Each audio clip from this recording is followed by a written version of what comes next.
I want to walk us through the process of tantric therapy, what it encompasses, how it works, and what it does. Basically, a person, for example, comes with a certain issue, perhaps they even cannot formulate what issue it is, why they feel a certain way.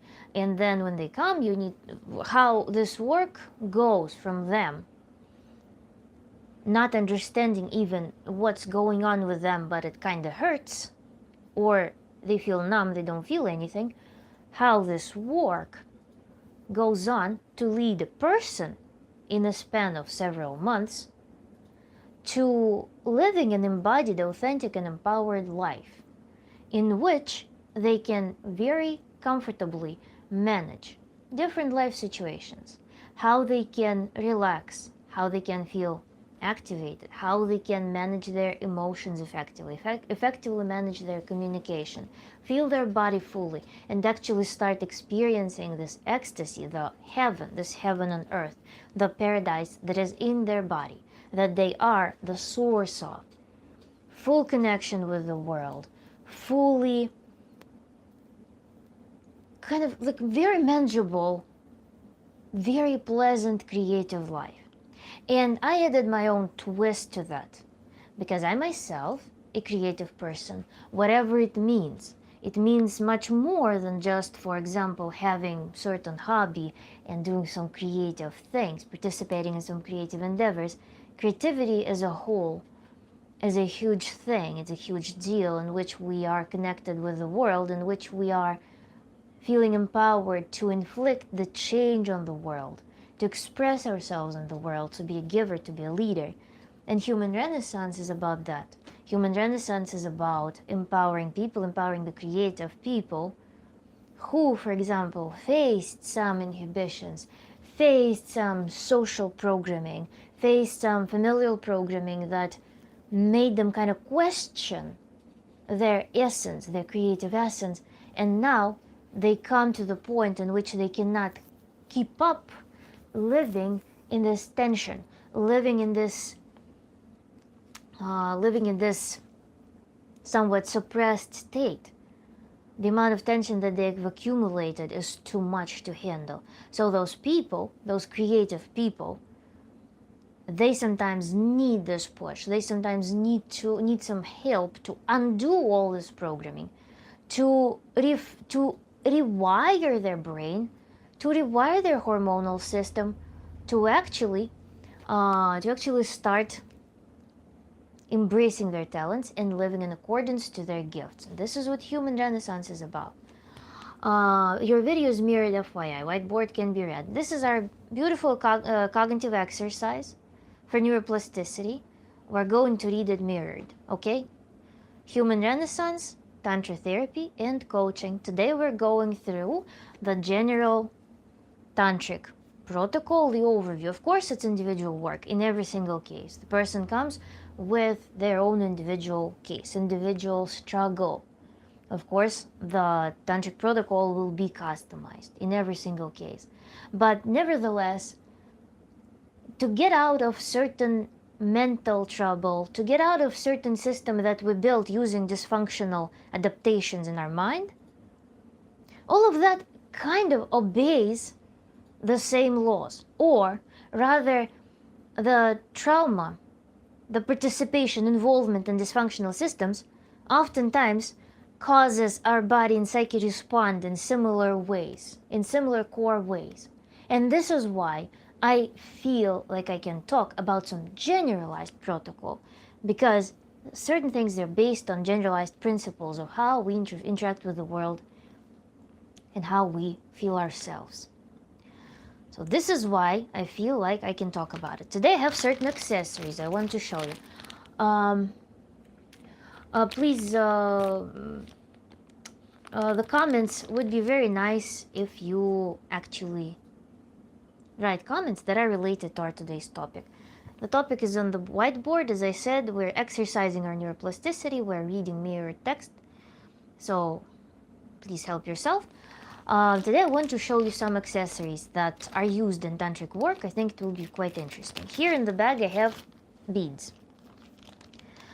These are the beads that I used for my first tantric sequence, for my first kind of session, for my first season of training in Tantra. And these beads are used to create kind of not a necklace, but you put them on the string and you use these beads as a representative of your goal. And you know how in life we may have like, if we are to write a wish list for our life, we can have 50, 100, 200 items in our wish list for what we want, how we can describe our life. We can break it down even in more fine terms. We can refine it even stronger than 200 items if we wish to. If we're very meticulous, very detailed, if we're very greedy, if our skill for desire is very well exercised. But the property of human mind is that we cannot effectively focus on 40 different things. We cannot effectively focus on 100 different things, 10 different things. We can't. The typical capacity or throughput for focusing is 3-4 items maximum. This is where our efficiency starts tanking exponentially. This is why when we think about the tantric work and objectives of tantric work, what do you think about intoxicate meditation? I'm absolutely against. My firm stance. There are no substances in Tantra. There are no substances in normal therapy. It goes against our regulation of our nervous system. So intoxicated meditation and other stuff, totally no. I don't think about it because it's something that lives in parallel with me. Deep meditation, you can enter deep meditative states, of course, if you practice, if you develop this skill, and I don't know what the nature of your question. So, the beads. These beads will symbolize kind of our tantric process. For example, a person comes in tantric coaching or in tantra therapy, and they need to move from feeling the issue very acutely, from figuring out what their issue is about. They need to come from the space of pain. They need to reframe it into the goal, what they want. And after just several sessions, even in the very beginning of tantric work, the person needs to come up with a list of very authentic desires that come from within, that actually form the framework of life that they desire to build. Like right now, they're in some state of distress, pain, anxiety, some possibly physical manifestations of that. They come to a tantra therapist, they come to a tantra coach, they perhaps even cannot formulate it. In the first session, the goal of our work is to turn all of this unknown pain, or quite known pain, or the whole puzzle of things that are going wrong in a person's life right now, into a defined, beautiful, wholesome picture of what they actually want. And then the homework of a person is to formulate all of their desires, description of everything, formulate them, and then create an image, a symbol, an object that would symbolize a summary of all of those things.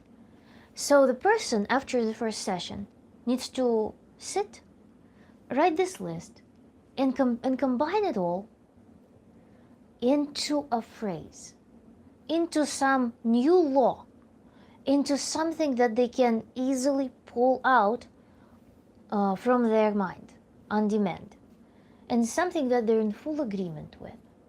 And then with this short formulated phrase that is very easy to pull out, that there is no conflict with, that the person is in full alignment with and represents all of their goals, all of their objectives, summarizes all of them. All of those goals, that could be 50, 100, 200 of them, depending on your greed and ability to desire. These beads, they form this not piece of jewelry, it's just forms an object symbolizing all of those goals together. When they put them on the string, they form this very beautiful object that is sacred for that person, where all of those goals are written into. and summarized. Because when we see these assorted beads, we cannot focus on all of them efficiently. But when we put intention into making an assembly of them, turning them into one united, beautiful object, we start perceiving them as the united, wholesome, holistic path. So this is the purpose of this first step of tantric work, in which we come from pain towards a goal. We come towards the goal and we turn it into material object. Why in Tantra we work with material objects? Why do we need that? Why do we need to summarize things? Why do we need to work with material objects? Because our mind is trained. We're trained to operate in material object. Our imagination, symbology is all tied to material objects. We can assign any feelings, we can assign thoughts, concepts, ideas to material objects. We can weigh them down. Because you can, of course, focus, you can meditate when you're proficient, when your mind has a habit of doing so. You can meditate on very abstract feelings. But how easy it is to actually focus on the material objects. How easy it is to imagine the symbols that stand for certain experiences, certain perhaps abstract experiences. And since we have the goal, we have an objective in our work, in tantric work.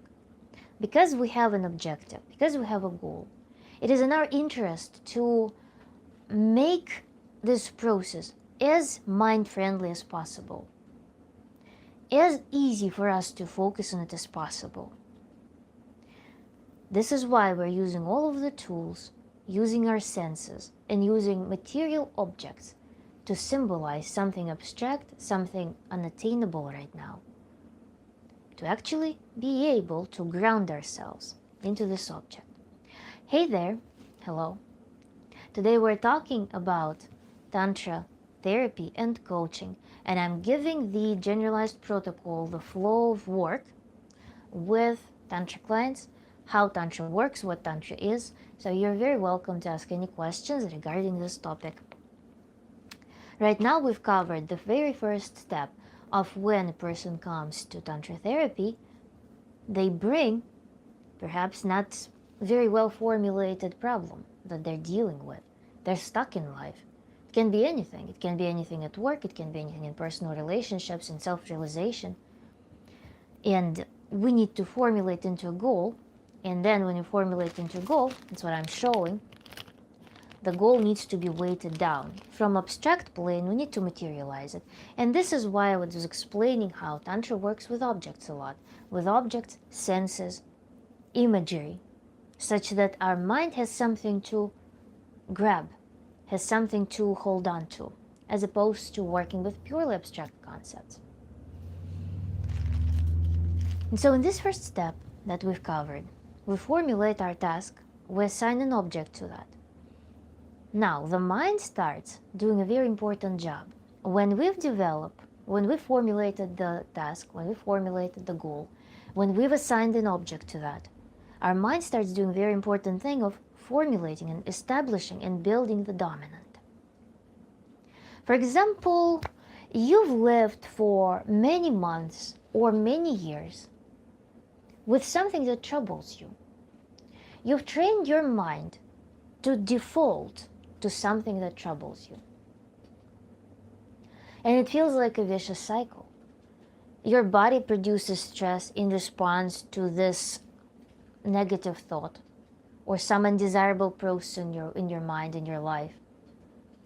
Then your body pulls up the thoughts that help to rationalize the impressions, rationalize the feelings. So you live in this vicious cycle in which there is only this trouble and your reaction to this trouble. And then perhaps some sporadic glimpses of things that you may want instead of what you have. But gradually, the mind works in such a way as you get more and more exhausted, as you get more and more drowning into this not so favorable environment, not so favorable life, not something you desire genuinely, it builds this tunnel vision, it builds this frustration, it builds a habit of living there. Because what we exercise daily grows. And another facet to it is when we exercise something, we're simultaneously not exercising something else. So this is where in tantric work, the next step, after we formulated what it is, we need to start learning to focus on it, such that you, for the first time, in many, many months perhaps, have an alternative. Imagine you're living in a house that's very run down. You know that this house needs to be gone at some point. The roof is dripping. The basement is all destroyed. All sewage system just crashes every month. You're tired of remodeling this super poorly built house. And you realize at some point that you need to build a new good house. And yes, while you're building this new good house, you may still reside in this old house. But you are already building this beautiful new dwelling. And this is what we're doing. Yes, your life is still going to be what it is. But you, at least in your mental space and in your daily life, you're going there in this new beautiful house. You're looking at it, you're thinking about it. You're putting work into it. You're watching it getting built such that eventually you can move into that new beautiful house and leave that old house behind because it's no longer needed. But right now, an important thing, this old rundown house is still your shelter. It's still your only shelter. You cannot just ditch it and leave yourself without any protection. You cannot leave yourself without any adaptation, without any house, without any shelter. It doesn't make sense. It's not gonna work. You cannot forgo something that plays a role, that has a function in your mind, that has function in your life. This is why we're starting gradually. We're starting this new construction. We begin to build our new beautiful house by using objects, by doing daily work into investing our attention, investing some energy, and deflecting our mental energy, mental focus towards that thing. And objects help to materialize that house, this new house that we're building. So we formulated our goals. We turned the pain of the client. You come to me, we discuss what bothers you. If you don't understand what bothers you, we figure it out. And we turn it, we crystallize it into the task. Then we turn your goals into material object. And then you start practicing. So what we need to do at this stage, if we do any work without any system, without any tracking of progress, without any feedback, without actually reflecting on our work, it will be very difficult to acknowledge that we're progressing. Because yes, there are some goals that are measurable. For example, you didn't have a partner and then you found a partner. Or you had some sexual dysfunction and now you no longer have sexual dysfunction. Or you wanted to quit your job, find a new job, you did this. It's measurable. But then between those steps, there are very important milestones that are really important to acknowledge as well. Mary, to me, to you, please. There are very important milestones that we need to acknowledge as well. On the way from the dysfunction to function, what do we observe? Also, how does my body, how does my mind respond to practices? Before I employed a certain meditation, before I employed certain breathing technique, before I employed certain body-oriented practice, what did I feel? How was my mental state in that moment? And then after I've accomplished it, what happened to me? Do I feel better? Do I feel different? What are my observations? Did this practice do something to me?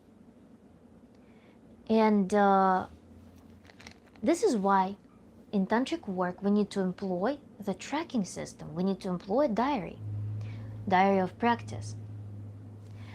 Then we move on. After we establish this first preparational framework, after we've acknowledged what we need to work on, what we need to do, we need to introduce practices that build the foundation of tantric skills.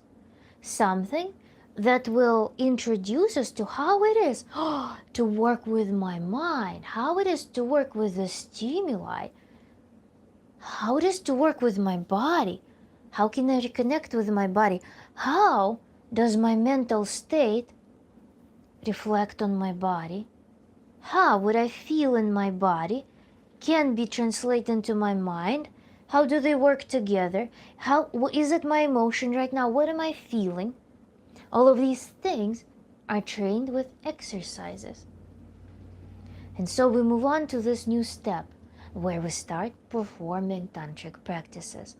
The simplest ones, the ones that will enable our further work. There's more complex and more demanding.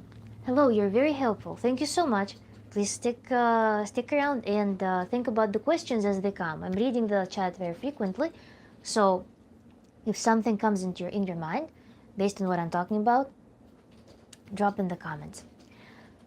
And here on step 3, we start learning focusing, navigation of the mind. Yes, pretty much that. Navigation of the mind, but not just between the thoughts, but between thoughts, between emotions and thoughts, recognizing what is a feeling and thought, what is rationalization of feeling, what does my body feel, how does the state of my body reflect on what I'm experiencing, and so on. So yeah, these are the skills. Focusing, the simplest techniques. On this step, we're learning the simplest techniques. For example, I have this shell and I have this bag. I can put them in front of me. I put them in front of me with some distance, let's say just like one palm of the hand distance. And I start performing relocation of focus. I focus on this object, then I focus on this object. Then what if I focus on both objects simultaneously? And what if I do 70% here, 30% here? Then vice versa.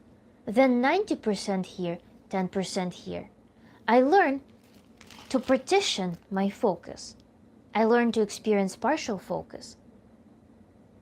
Then I learn to focus and defocus. There is a very beautiful state of our mind that can be achieved through 2 similar tantric practices that I will soon post on my website. The practices of focus and defocus. It's actually one of the, this is a fragment of meditation that I have in my channel on open access right now. When we focus on the object in our mind, we induce the vision of an object. We focus it into a point. We experience the strongest focus. And then we expand the object beyond the comprehensible limits. And in that moment, our brain enters a very special state in which it experiences the deepest rest.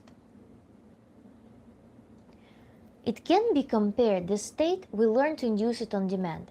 But sometimes, if we don't numb ourselves on a daily basis, you know how people, in the moment of stress, in the moment of some crippling anxiety, in the moment when they feel like they're kind of fatigued, their brain grabs the phone, their mind grabs the phone, and they start scrolling on something. They start doom scrolling. They start consuming some fast content.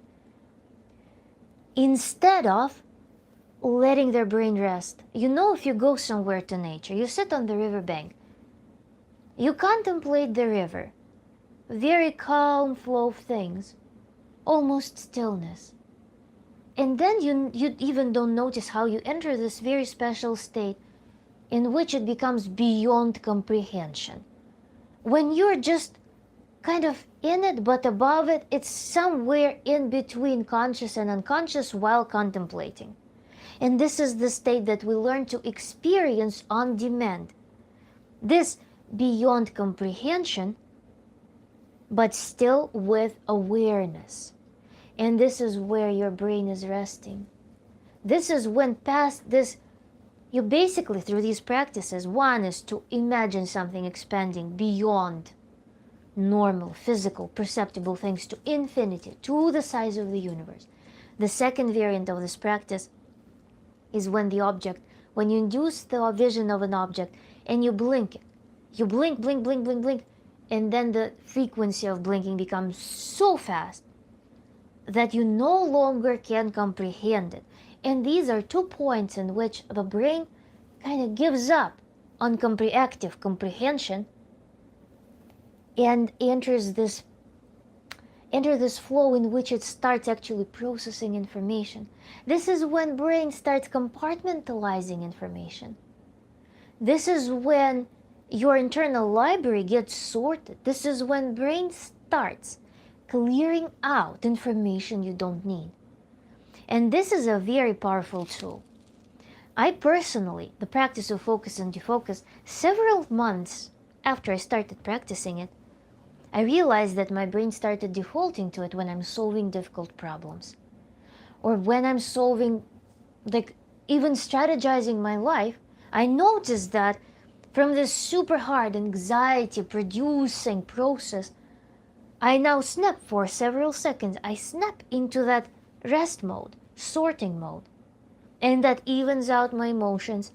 It prevents me from entering the anxiety of overthinking. It prevents me from anxiety of overwhelm. My brain takes several seconds or maybe several minutes to do the sorting work. And then I'm back to very efficient thinking. This is a super beautiful tool that has many years of applicability. But focus and defocus can be first used for basic resting. It can be used for thinking. It can be used for creative thinking process. It can be used amidst conflict. How beautiful it is to be able to take a pause in the middle of the conflict, defocus, understand what is happening, and return back and actually focus on the objective on the conflict. Nice, I like you. Thank you, guys. We must allow the mind to rest. Yes, absolutely. And nowadays, I want to reiterate this thought that people don't let their mind rest. They default to quick consumption instead. Unfortunately, we don't have an opportunity, often if we live in the urban environment, we don't have an opportunity to, for example, just contemplate a tree, contemplate the flow of water, contemplate the sky. Rarely, when people can do it, especially in the moments when they need it the most. Imagine, when I was in the grad school, I was in engineering grad school, and my cubicles were gray walls. There was no rest for the mind. And that was actually the first time when I experienced an overwhelm of the mind. I had 2 big screens, had a notebook, and I had 3 or 4 concurrent tasks that I needed to heavily focus on. And this was the first time when I reached the overwhelm that I never experienced before. And at that moment, I felt like it was over. I was nervously exhausted, physically exhausted, and mentally exhausted. And my brain just could not solve problems anymore because I was multitasking too much without any rest in this gray cubicle, without any possibility of taking a break. With my only break being my brain was defaulting to grabbing a phone, for example, scrolling social media like for 5 minutes from time to time. At that day, I left the work a little bit early. I took an Uber. I laid down on the couch, staring in the ceiling for 1 hour, and that regulated me. That allowed me to go back to my normal state of mind.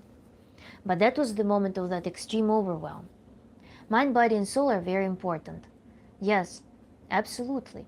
And they must be in alignment. They must work all together. So defocus would be a super valuable skill for me to have back when I was in the grad school.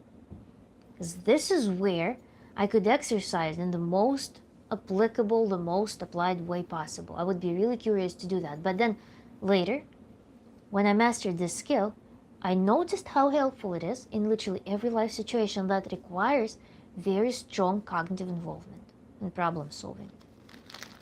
So focus and defocus.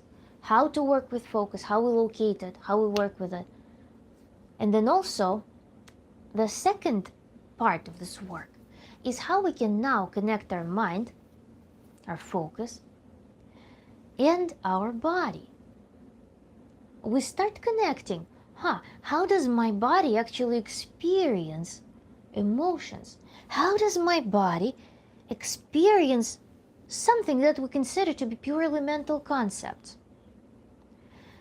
There are practices that exploit different polar states. We start working on that to introduce our body to those experiences, to awareness of experiences, through first practices warm and cold, or warm and cool, in which we imagine that we're experiencing sensation of coldness and sensation of warmth in different body parts, or in the sides of our body, in the half of our body. And we observe the switching that happens there. And then we move on to observing how happiness and unhappiness, for example, joy or sadness feel in our body. We induce those feelings and we observe what happens physically through that. How are those feelings manifesting in the body? Can I actually observe those emotions, feelings, concepts inside of my body? What if I assign happiness to this arm and unhappiness to this arm, and then I switch from them, switch between them? And this is our next stage of training focus, now in connection with the body. I'm focusing here, I'm focusing here, and these are experiences that live in my body, and I can switch. And now what important skill the brain learns through that? The brain learns to choose the states. It now opens the door to the possibility of actually having all of those rooms it can enter. It now sees that it has a choice. It can enter this state, happiness or unhappiness. It can enter this state. It knows, and it knows that they live in the body. This is the skill that we learn as well. Good morning, Miss. Always a pleasure to listen to your wisdom. Thank you so much, Chunky Cat. It's really, really kind words. I'm really pleased. I'm really happy to hear that. If you have any questions about our today's topic, we're talking about tantric therapy and tantra coaching and the structure of tantric work. And now we're on step 3 of our general tantric protocol, if we were to generalize it. So please think about your questions as you follow along. I'll be really happy to answer them. So now that we've learned focusing, defocusing, observing the states, knowing that we can connect with different states, we can enter different states. Right now, is it really? I can induce happiness and I can feel it? Wait, was it always a possibility? Sadness, I can feel sadness and I can choose to be either sad or happy right now. And imagine what a human who, for example, spent years living, gradually getting detached from their body, numb in their senses. Imagine what a revelation it is for this human. They've thought that the life happens to them, that they're a mere object of life when things are happening to them, when actions are inflicted upon them, that they have some fate that they need to endure, and endure to the extent that their body closes. Their body can no longer handle all of the spontaneity of the environment. the intensity of reactions. Their body is numb, and then suddenly, it all was in my control? Was I really able to feel all of that? Control it, switch between all that? All this time? Really? This is the super strong revelation, first revelation, that may happen to that person who lived in a state of antithesis to embodiment, antithesis of authenticity, feeling life, feeling alive. You should do voiceovers for American cartoons like The Simpsons or whatever. Very interesting and nice to hear. Thank you so much. But let's move on to our tantric work. On step 3, the person already wakes up. And at this step with clients, usually the miracle happens when they suddenly get introduced to the idea that, this is my body. These are my senses. These are my emotions. This is my life, really? They go to their wish list. They go to their desires, to their goals. And they start adding things because suddenly there's first wave of awakening happening. How miraculous! I actually own something. This is me. This is my life. I can do this. I may do this. That's insane. So they go to their wish list and they rewrite it with new spark, with new ignition. And we're only on step 3 out of, in total of 13 steps, plus some supplemental practices on the path of tantric work. Our today's topic, whoever joins, Tantra therapy and coaching. And I'm going through the general protocol, the structure of tantric work and what it is. Because for many people it's not clear. I don't think that is quite apparent for people what tantra coaching, what tantra work, what tantric lifestyle really encompass. So we're going through that. And if you joined in later, please consider watching this stream and recording afterwards, because I go step by step. We're in step 3 and we're about to move on to even here I'm not done with step 3.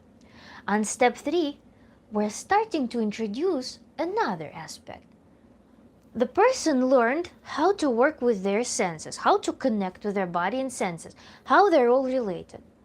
How can I control them now? The person who suddenly feels playful, they entered a brand new playground, they're like, I want to control it more now. What if I, for example, get triggered by someone? I feel anxiety all the time. I very easily slip. I explode to every irritant around me, and there are so many irritants in the world of such person. They're constantly plugged into so many things that trigger their emotional responses. Now, the person demands, who start being embodied, they demand the tools. How can I control it? Or for example, a person tends to be depressed, melancholic, very low vitality. What to do? We introduce breathing practices.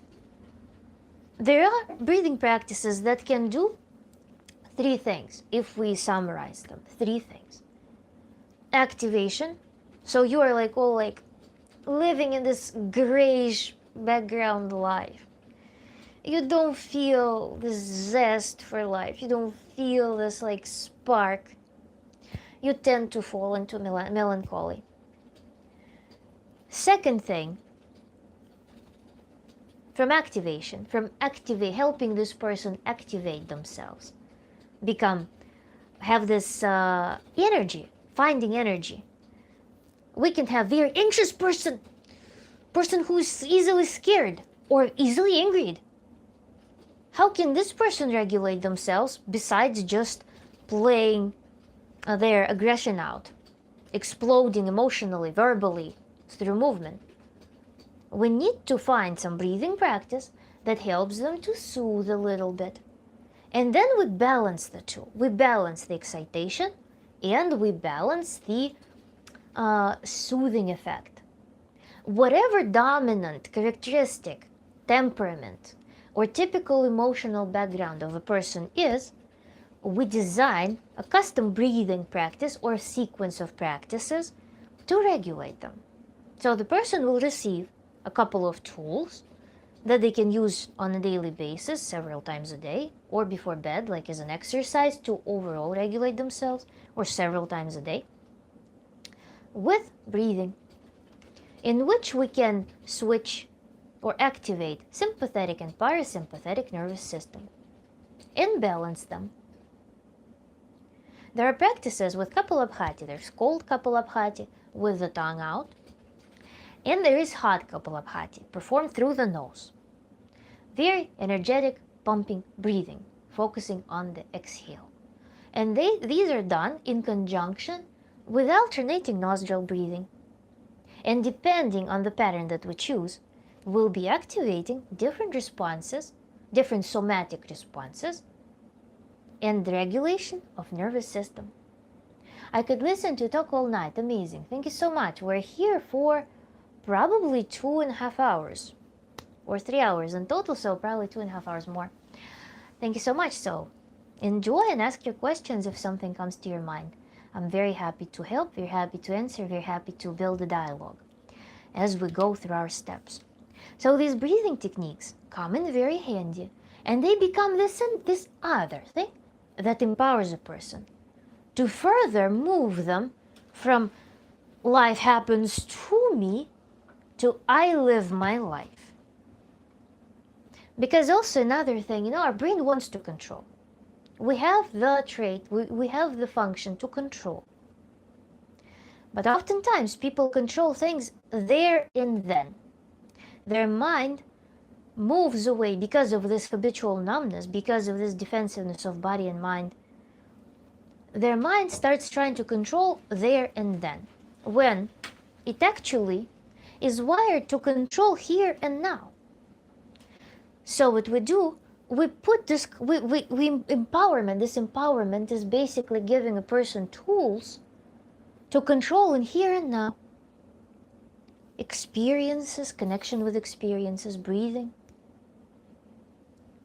And this basically addresses one of the tantric principles, that we're not crushing the functions, we're not getting rid of things.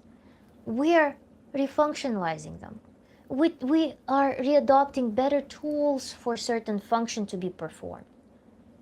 We are moving our focus from what we don't want to what we want, but we're not canceling the focus. We're not leaving a person devoid of something very vital, something fundamental for their psyche.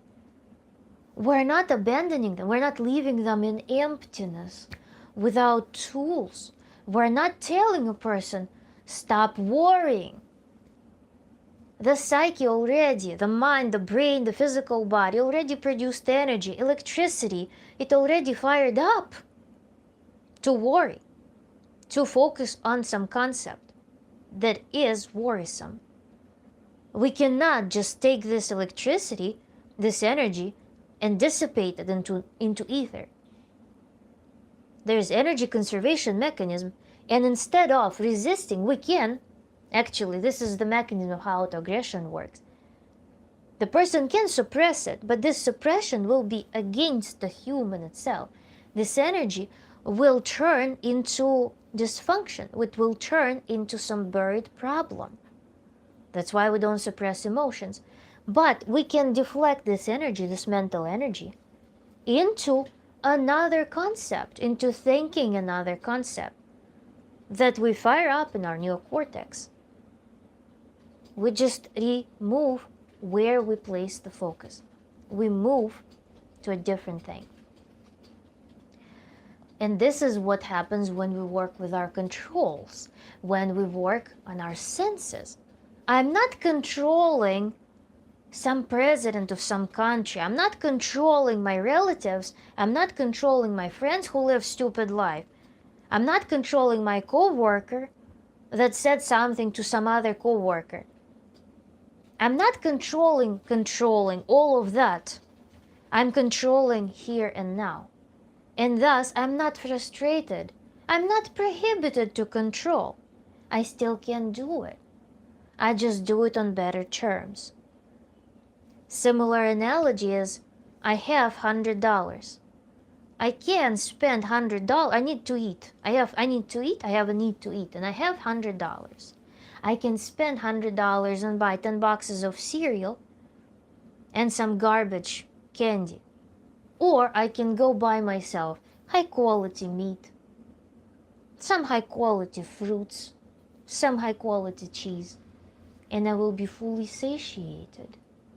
As opposed to being hyperstimulated for no good cause at all. This is the principle. So on step 3, we learned focus, defocus, management of focus, focusing on the body, mind, states, connection between body and mind, how we control our states, and also breathing tools. Breathing tools that will help us to further regulate ourselves, balance our nervous system. And now we're ready to move on to step 4. In step 4, we are continuing to track our progress because remember, it all started with this first conversation. What is going on with you? Why? What is happening in your life that you need help? That you feel like you cannot do it alone anymore, that you are stuck. From that first conversation in which a person is lost in their trouble, we moved all the way now to feeling what is happening to them, what they want, and how they experience things. The experiences in the body, in the mind. They now know. But now we need to, you see, when we shed this first layer of numbness, when we reconnect with our body, we perhaps will start acknowledging that, oh, I haven't noticed all of this. I literally lived with all of this discomfort all these years. And we needed these first 3 steps to happen for the person to feel the dysfunction, to notice more of what's happening. Because initially the client comes and they just hurt. There's so much overwhelming stuff going on in their life that sometimes they cannot sort through it. It's just a huge cloud. It's a huge gray rock. Whatever associations with problems you may find in your psyche, whatever imagery you may assign, whatever comes to your mind as a symbol of that overwhelm, they come with that and they just want to start somewhere. And we started somewhere. We found their path to themselves, their connection point. And as I said, oftentimes a client will start revisiting their wish list. They will go and they will type, I want this, I actually want this, I want this, I want more, I want this, I want to do this and this and this and this. At the same time, they will start noticing that, oh, this was a problem all along, I didn't even know this was an issue. Or, oh, it was my problem, I thought it was my partner, but it's actually, oh, I actually have this thing. This is why we continue the conversational therapy all the way through. As we progress with our practices, we keep our diary going. But we also see what happens in the mind, what our brain now has capacity to process. Because before, it needed to cope. A lot of the energy, a lot of the mental power went to coping. Now it actually can start sorting through. We mastered defocus, we mastered deep brain resting. Now brain is like, okay, back to work. It finally recharged, it reignited to start sorting things. And here we make an emphasis on relaxation techniques. This is where the person starts performing a very, very special, very delightful, very, very pleasureful, super impressive in its even immediate effects technique, which can be known as yoga nidra, as one of them, but then other relaxation techniques that can be customized to a person depending on their preferences. But the technique that I want to describe to you is called full body breathing. Full body breathing is the ultimate pleasure, is the ultimate thing for people who are going through Tantra coaching. And this is the favorite of my clients. This is the favorite of my fellow Tantra students when I was studying it. It was just the best thing that happened to most of us. And when you first do full body breathing, you may experience the spectrum of feelings, from ecstasy to full body pleasure to the rest that you haven't experienced in so long. Pleasant tickle through your body. Likely, you will not be able to stay awake till the very end of it, because this practice works as this body-focused rhythmical hypnosis that relaxes you so deeply it's likely that you will fall asleep, or at the very least you will likely enter some altered state of mind. One person I performed this practice on went into some analog of lucid dreaming, but in a very pleasurable state. It was a super cool experience for them. Other people just fall asleep, drift to sleep. They stop having, for example, clenching teeth. This is a miraculous practice, just miraculous practice. You should subscribe to my newsletter on my website, and I will notify you when I post this practice on my website for you to download and use it. Oh my God, it's the ultimate thing. Teeth clenching stops after just 1 or 2 meditations like that. The meditation is 20 minutes long. It's performed before bed, at least 5 times a week at this stage. And it reformats you. It's another huge milestone, an impressively effective milestone that will just strike you. You will be questioning, was it always possible? I didn't know that it was possible, type of thing. Oh yeah, you're an angel on earth, so beautiful. Thank you so much for your kind words. We're talking about Tantra therapy and Tantra coaching. Please ask your questions below. We're on step 4 right now of undoing multiple years of numbing yourself, of disconnecting with your body, and turning it into a very joy-forward, ecstatic living. And in total, there are 13 steps plus supplemental practices. We're on step 4 right now, in which we're discussing the introduction of relaxation techniques and their beautiful effect.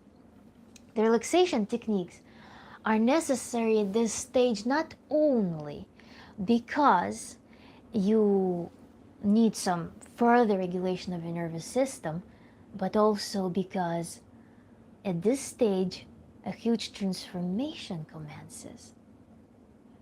And to actually take this change, to actually embrace it, to be able to live with this change without overloading your nervous system, you need some tools for actual very deep, very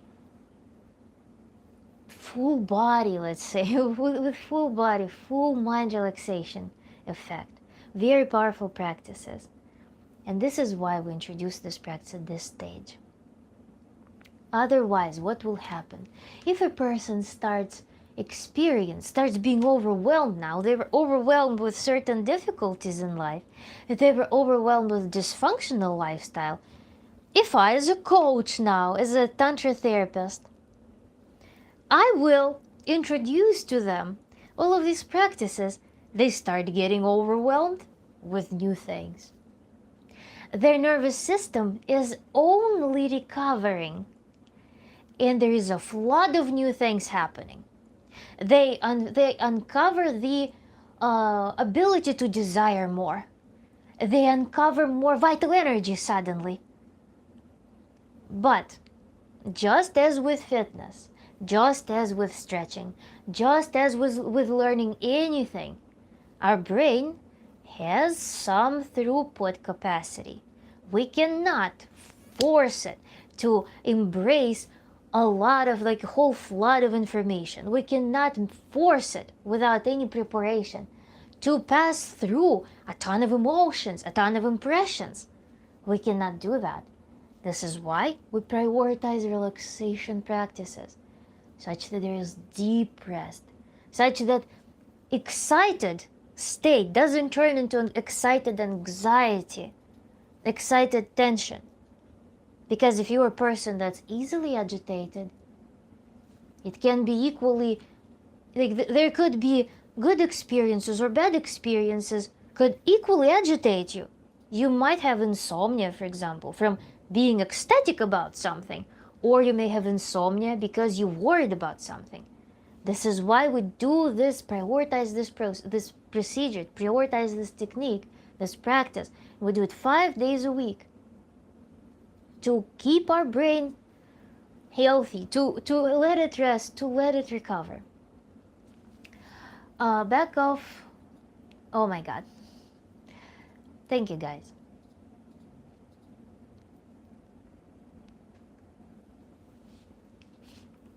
The chat is being very cute right now. If you have any questions or comments about the topic we're discussing, please feel free to share. It's not meant to be a lecture. It's meant to be like somewhat feedback-driven work as well.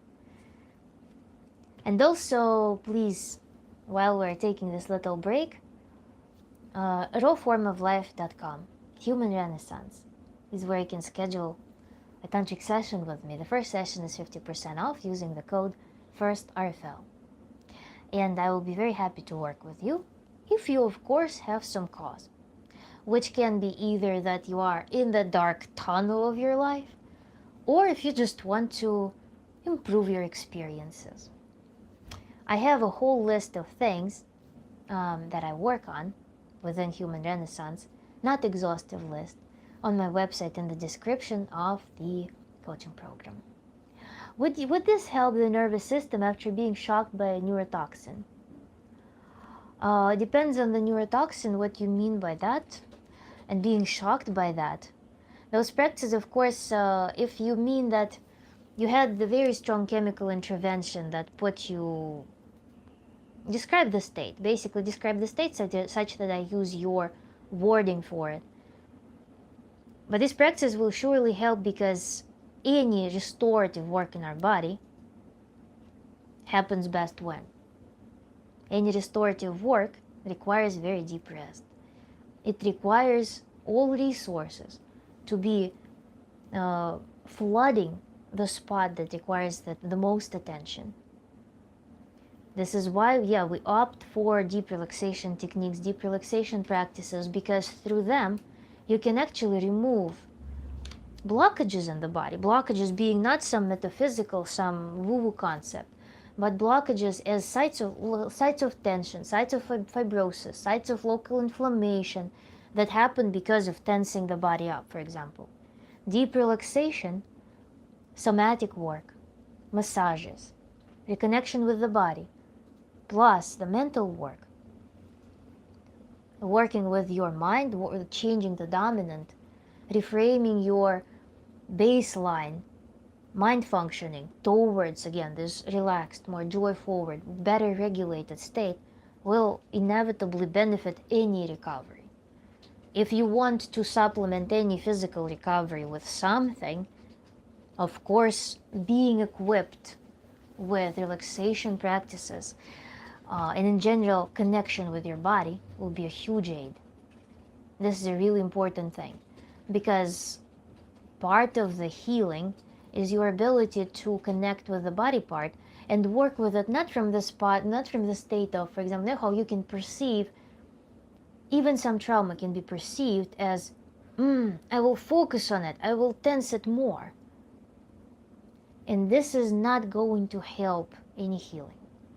An important distinction here, an important point to be aware of, is when we work on relaxation forward practices, and when we learn to work with our focus such that we can allow defocused state, such that we can allow this dissociation This is when we can start working with our body without pushing. Imagine a good example would be, I will probably massage would be a good example. Imagine you start massaging something with a lot of pressure, with a lot of force. You, for example, you have some strain in your muscle and you start like, I will massage you out. There is pain, you keep pressing on it. You keep full attention to it, you feel irritated about it. What will happen? Your muscle will tense up more. As opposed to if you melt into that muscle, you are just applying gentle, comfortable pressure. And you allow the site to just melt. Your impact becomes soft. You're just applying some gentle pressure. You're allowing the blood flow, and you're associating the site with your mind. You're building a relationship that this is the site of care. This is the site of pleasure. This is the site of this gentle, tender attention. You're putting energy there that is not abusive, like re-traumatizing it. This is the healing energy. The psychological analogy would be ill attachment versus healing attachment. In healing attachment, where you have safe space, when you have some space of autonomy, of authenticity, where you're not being pressed into anything. You're just allowed to be, and through that, you start healing. Through that, the internal reserves start allowing the healing process. And you're through this gentle awakening. Very pleasant, very tender impact. You start getting acquainted with the body part that requires attention. And when overall you are relaxed, it of course helps on many, many levels, because our attention, we cannot separate our mind and our body. They work together. All our senses, imagine your nerves, part of your general nervous system, everything, all interactions with the world, all perception of the world is your nerves. And everything that weaves around your internal organs, stimulating them or making them restful, relaxed, all of that is also nerves. And your perception is also tied to your nervous system. All of your perception is through the nerves. So the laws are the same for the body and for the mind. And we need to work on them in conjunction.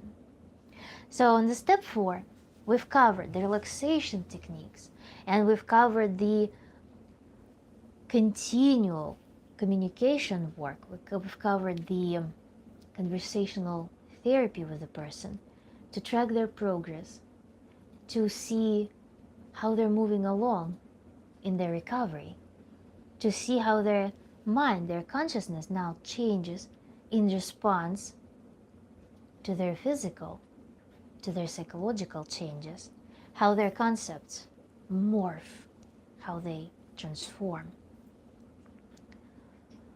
And then we start applying the work with attention and focus as well. Here, this works, let me drink a little.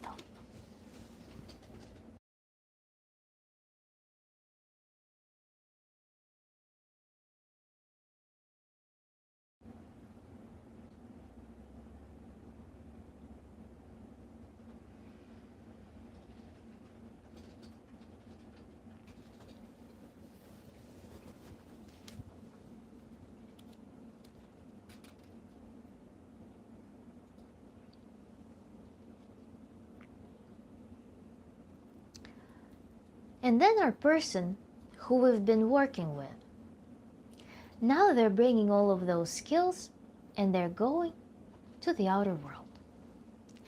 Now they enter the plane of interpersonal relationships. At this stage, our client is still doing the breathing practices. Perhaps they take on different shape. Perhaps they get different schedule. Perhaps we start prioritizing different things. But then we also need to start seeing how our new psychological function, how our new concepts, how our new regulation, how it works in the daily life. Now that I've discovered on the previous steps, I've discovered how my body can have these experiences. And now when I talk to people, when I go to the store, when I go to work, how can I actually apply that? The skills that we've learned now start spilling out into how we manifest ourselves in the world. I'm very aware of my senses. I'm very aware of what's happening right now. I start thinking, okay, this event, this conversation right here, it used to trigger me to be very aggressive, but now I see that it triggers me. What can I do with this feeling? We start having this observer, and at this point we introduce the skill of actually moving our consciousness, moving the electric charge of the emotions, of feeling certain sparks that spontaneity of daily life oftentimes induces on us. What can we do at this step? How can we work with that? Our skill of working with focus, our skill of feeling our emotions, of actually being aware of our feelings. We're no longer numb. We're no longer protecting ourselves from the environment, from the feelings. Now that we're embodied, now that we feel, and we know how to work with focus, work with our attention, locate our attention, when we know how to use percentages of attention, and this is practiced all throughout, now I can go to the store, for example, and some person upsets me there, or I'm on the road and there's some road rage. This sparks an emotional response in me. It's normal, it's a natural adaptation. When someone does something aggressive towards us, it's normal to experience aggression back. But we live in a civilized world, and we live strategically. We cannot, and we don't want to, just use this aggression to punch a person, for example. But we need to do something with this emotion. So somebody on the road, somebody at the store said something to me or did something to me. I feel this rage. But on the first step, I formulated my goal. I know what I want from my life. At this stage in life, I have a priority. And throughout all of the practices that we've done, what I didn't mention to you is that in the end of every relaxation practice, in the end of every technique that puts us in this blissful state of mind, in the end of every of this, we actually we focus on our goal, on that short statement that fully encompasses the image of what it is we want. The state that we want to experience is our baseline. Something that became the amalgam of all goals that we portrayed for ourselves. So at this point, whenever we encounter spontaneous irritants, some aggression that induces a lot of feelings in us, we can now deflect this energy and focus on what we desire. And I will give you an example from my life. I used to envy my coworker because I was on the project that was really bizarre. It paid a lot of money, but was not necessarily creative. It was just like performance driven.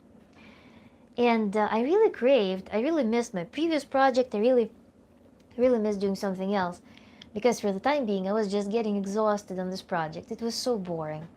Creative was really boring. And my coworker was on a very interesting project, very creative, with so many things to try, and I had ideas for it. But it was not easy. It was not bureaucratically easy to just swap the projects or join in And plus also, it was not my priority. It was a very irrational envy because I was on track to accomplishing my work, to getting my degree and moving on. That was my goal. But I was forgetting about that in the moments of envy. And sometimes when I had difficulties, when I struggled to feel motivated enough to do this work, but I still had to, I felt this resistance. Sometimes in those moments I would fall into envy because there was something so interesting to do. I imagined it as like, wow, if I was doing that, it would be so cool. And at some point I rebelled because it was giving me bitter feelings that I had just buried inside. There was nothing to do with those feelings. They're not productive. So I formulated for myself, okay, what do I want to do? I want to graduate really quickly. I want to graduate really soon. I also want to develop my YouTube. I really want to develop, back then I had my artistic Instagram, and I also had the YouTube channel that I was giving lectures in Russian to people who were interested in going to American universities. I was teaching them how to do it, what the process looks like. I wanted to develop my YouTube project, and I formulate all of these things as my actual self-realization ideas. And whenever I would have this irrational impulse to envy, super bitter feeling, like it rises up, it triggers all the body to feel this electricity buzz, I would think about that and I would be like, okay, one action to do towards my goal. One action or very deep contemplation of the goal. These are super cool tools.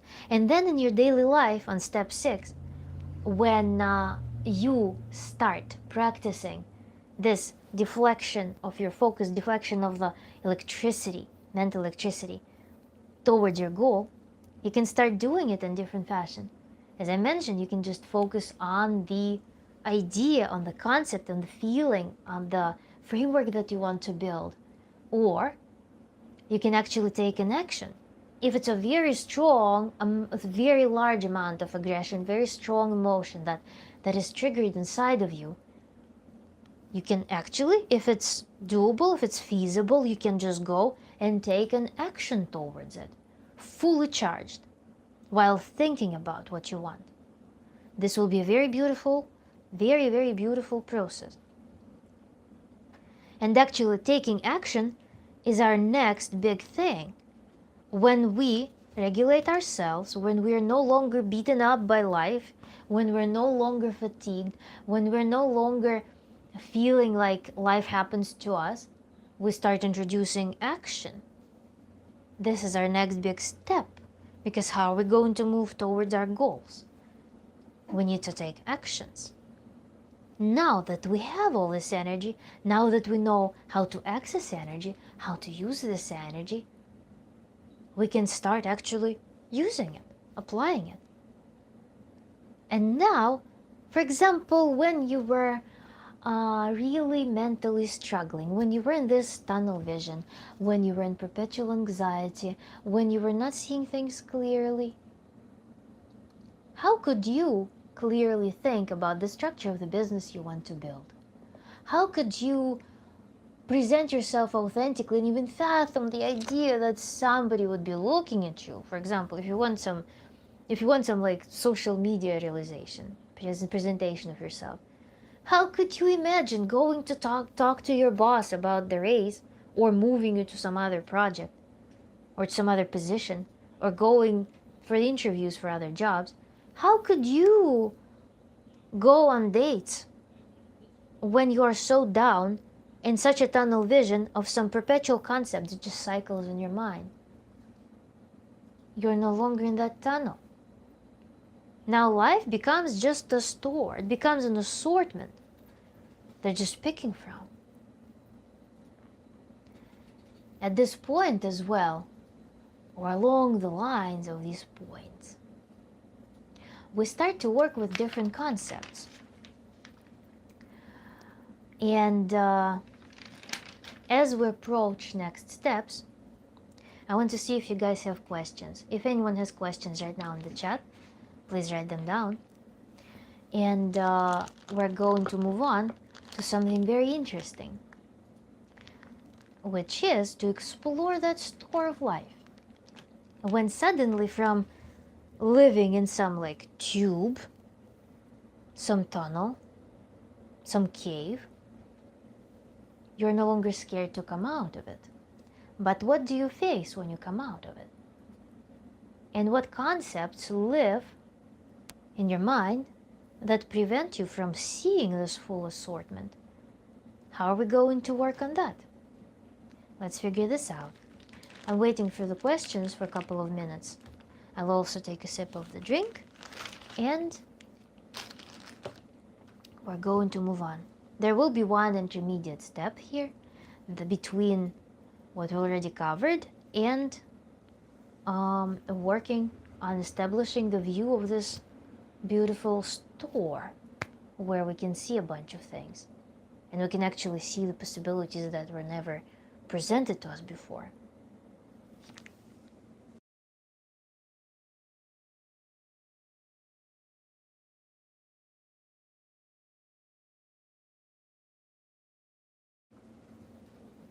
If there are no questions, then I'm going to move on. So as we proceed with our tantric work, we make a list now. We need to observe everything that happened.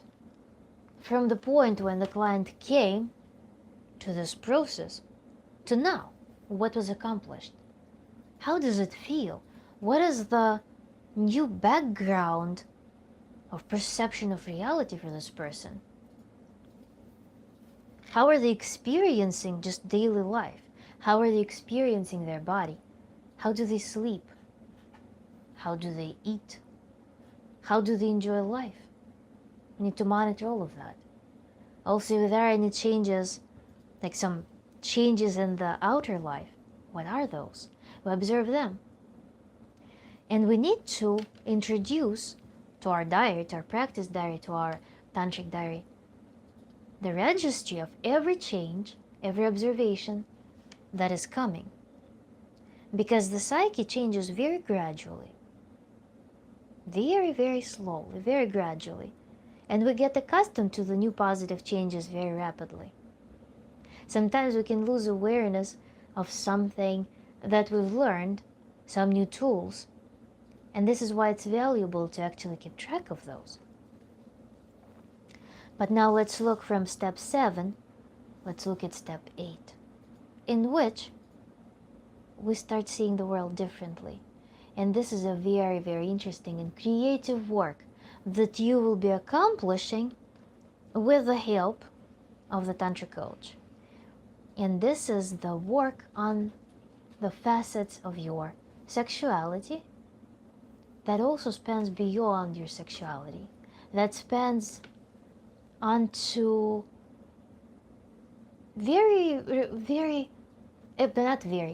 that spans into every manifestation of yours in the world, in every system where you have relationships with. What are you in the relationships with the world in general? What are the facets that you have? Because one of the cognitive distortions is one of the habits, automations that people develop. They get stuck in one role that's most comfortable to them. Not comfortable in the sense that it's fully comfortable. No. It's the role that is comfortable for them in the sense that it provides them some basic security. It brings them places. It's like living in an old house, run-down house, as we talked about in the beginning. Or driving an old car. May not be pleasurable, may not be good, sustainable, may require a lot of maintenance, may require a lot of unpleasant things, may require a lot of resistance, dysfunction. But at the same time brings you places or provides you shelter. So you find sometimes, often that we find the role that enables us to live. Imagine the person is numb, the person is detached from their feelings, but they need to get things done. They still need to take all of the survival under control. They still need to perform in their survival areas.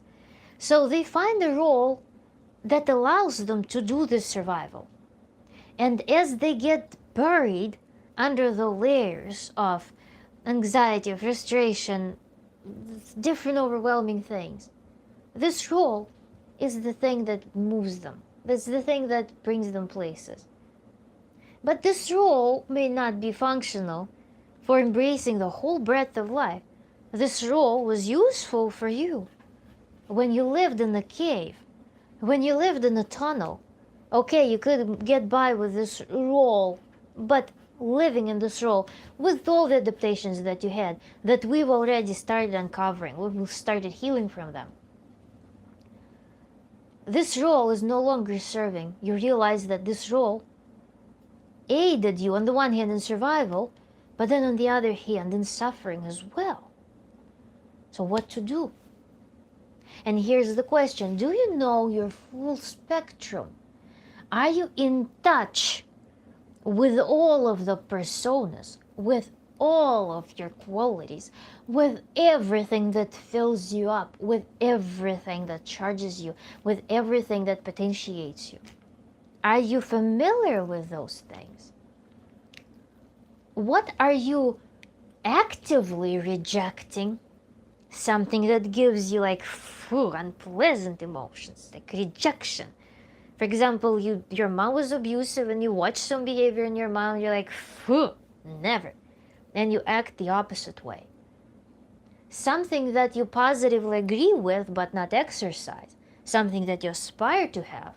For example, the person I want to be, the qualities that they have, but you don't tap into them regularly. You're stuck in one role. You're frozen in one or two roles. So there are things that you are actively rejecting, things that you would really want to embrace but you're not exercising. Then there are things that you're not even tuned into. You have them, but you don't think about them. You're not aware of them.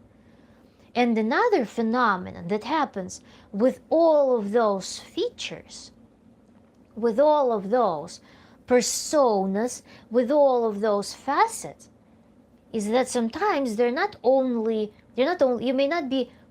may be connected with some of them, but then you misplace them, you misuse them. For example, you have very strong critic. Your very strong critic has a very useful application. Your very strong critic is really good at strategizing things, at polishing up your product. If you want to start a business, you polish up your product, your internal critic is there to perfect it. But is your critic good when you're only getting started, when you're trying new things? No. Is your critic good when you're trying to enjoy intimacy with your partner? No.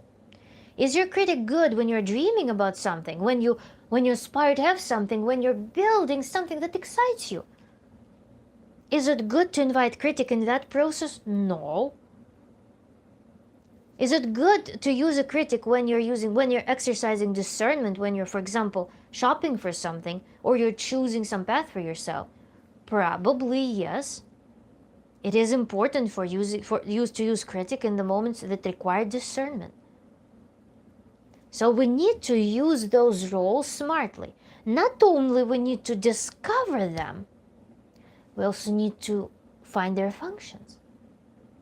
For those who are joining, our today's topic is Tantra Therapy, Tantra Coaching. I'm going through the flow, the general workflow of Tantra work through the general Tantric protocol that is universal in general terms. So I just want to illustrate how Tantric work progresses. In total, we have 13 steps. We're on step 8 right now. I am giving the introduction to step 8 of our Tantric work. And I really encourage you to watch the stream and the recording because all of the previous steps are very well explained there. So if you want to understand it better, go ahead. Plus also, if you want to work with me, Human Renaissance, rawformoflife.com. So, here we introduce this work with the facets. And we start with sexuality. Sexuality in general, I would reframe it as libido. There's libido and there's mortido. Libido is everything that fuels us in life. Sexuality can be your passion for work is awesome and inspiring, helping heal the world, sending much love. Sexuality can be reframed as libidinous energy. For example, I cannot separate sexuality as the corporal thing and sexuality as just being in the world. To me, it's just an overall give and receive energy. This is the state of flow, when I allow the flow of life to go through, when I allow myself to give, to contribute to life, when I contribute my pulse energy. And sexuality and libido, they can be placed in different spots. I clearly feel sexuality that comes from here, from solar plexus. I love clothing like this because I feel, and I love walking like this. I love to have good posture because I feel it projects my intention, it projects my feeling, my kind of like enthusiasm, my love for life. This is how I project it to the world. This is how I project it through communication and creativity. But then there is also lower belly. There is another side that is perhaps more sacred, that is perhaps more rooted, but this is another facet of sexuality. Sometimes there is a disconnect. My problem was that I lifted my energy here, my libidinous energy was projecting here. But I was not so much connected with my lower belly before. It was a huge work for me to actually go and connect back to the pelvic floor, to the lower belly, to this side of sexuality and libidinous energy. I experienced some, in my second relationships, I experienced some events that blocked me in that area. And it took me multiple years to understand how to work with that. And unfortunately, I found the ways. Tantra was a really great aid because it opened my eyes to the fact that sexuality can have different placement. Libidinous energy can be projected, stored, experienced in different areas. And I found that block that I was not aware of before. But back to our topic. We're working with facets of sexuality, facets of libido, facets of our libidinous energy. Everything that is our resource, every method that we can use to interface with reality, with the world, communicate through this life force. Very, very beautiful thing. And in this work, we go back to the conversational therapy again. We go back to the conversation. And our goal, my goal with the client, and the client's goal with me, is to create an exhaustive list of things that they identify as their libidinous force.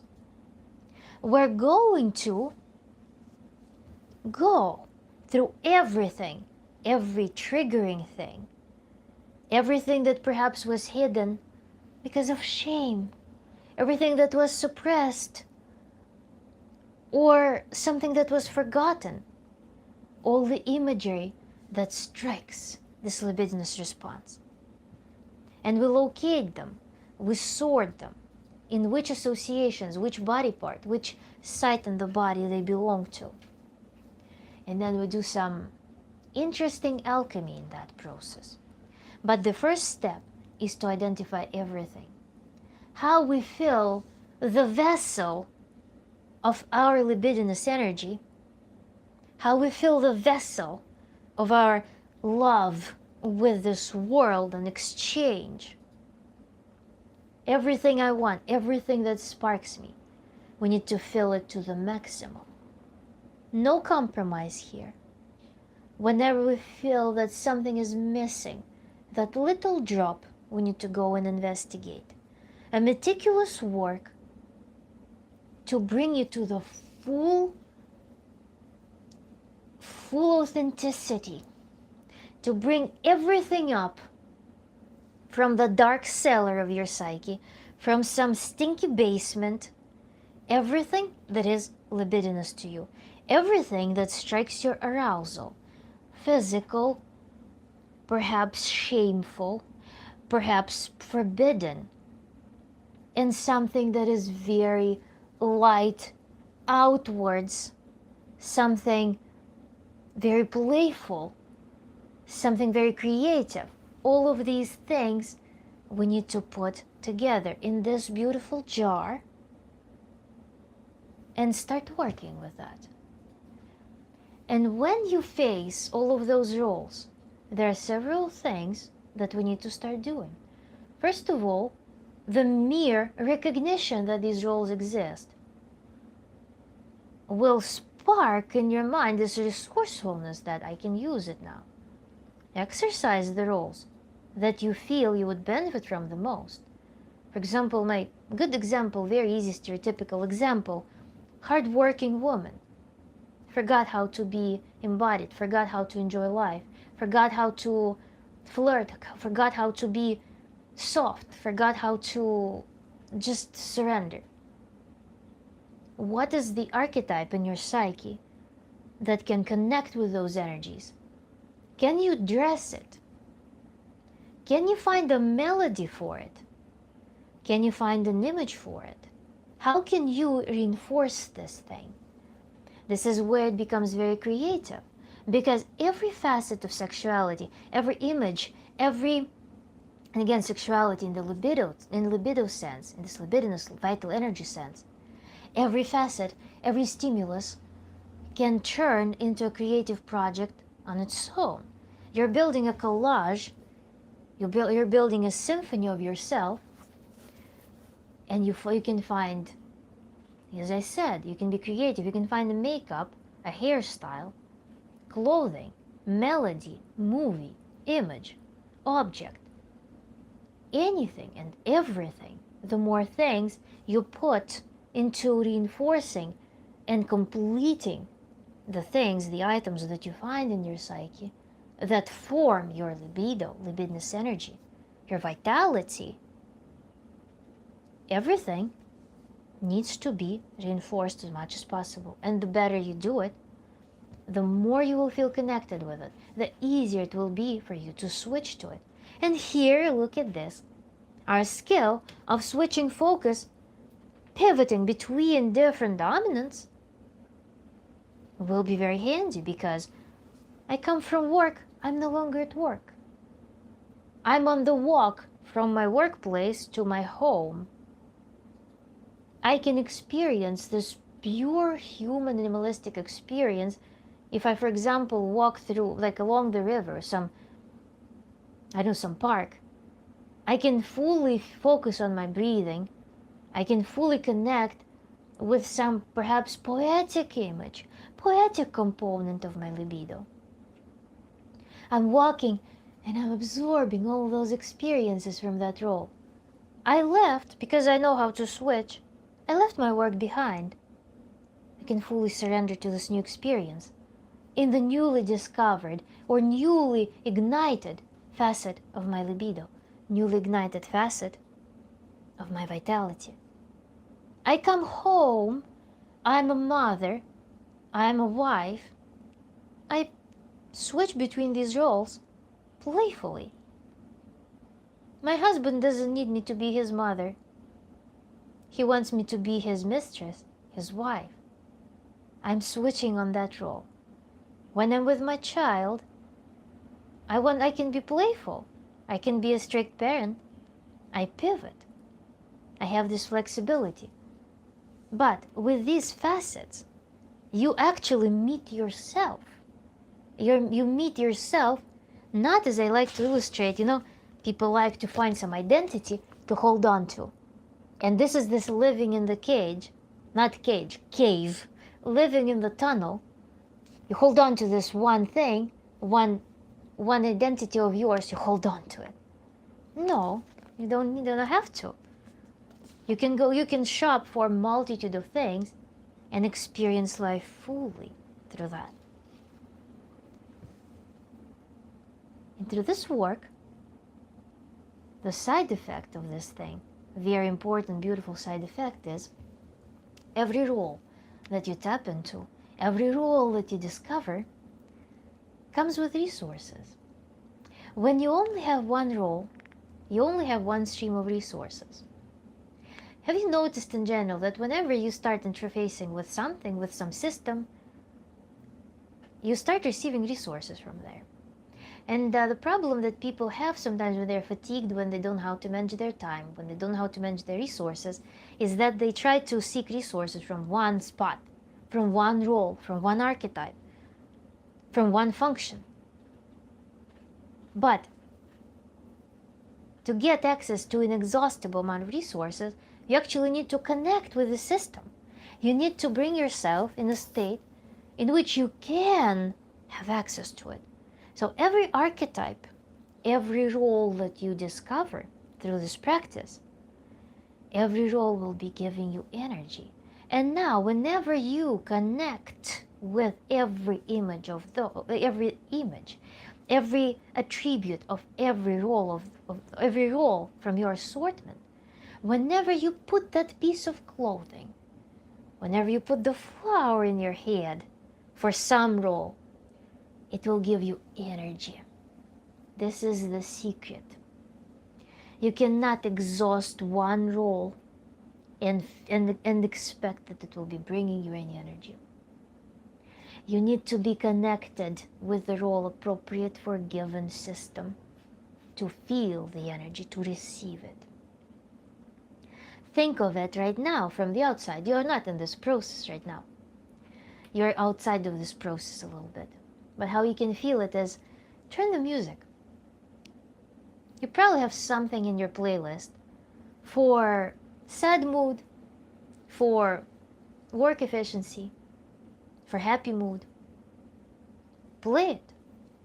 No matter what your mood is, you will likely be able to induce some of the mood. You will be able to connect with that new energy.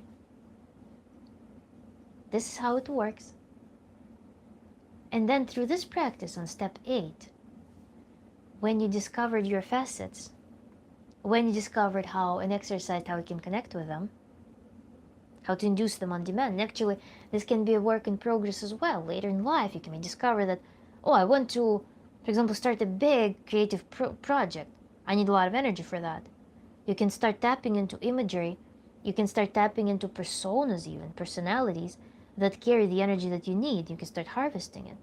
This work is very expensive. It's not even, first you fill your vessel, but then you can also grow, expand, and find things that you resonate with somewhere from the external world as well, and start harvesting those things, start connecting with certain archetypes and imagery. You can start, after all, you can become a very effective giver. You can start sharing this resource.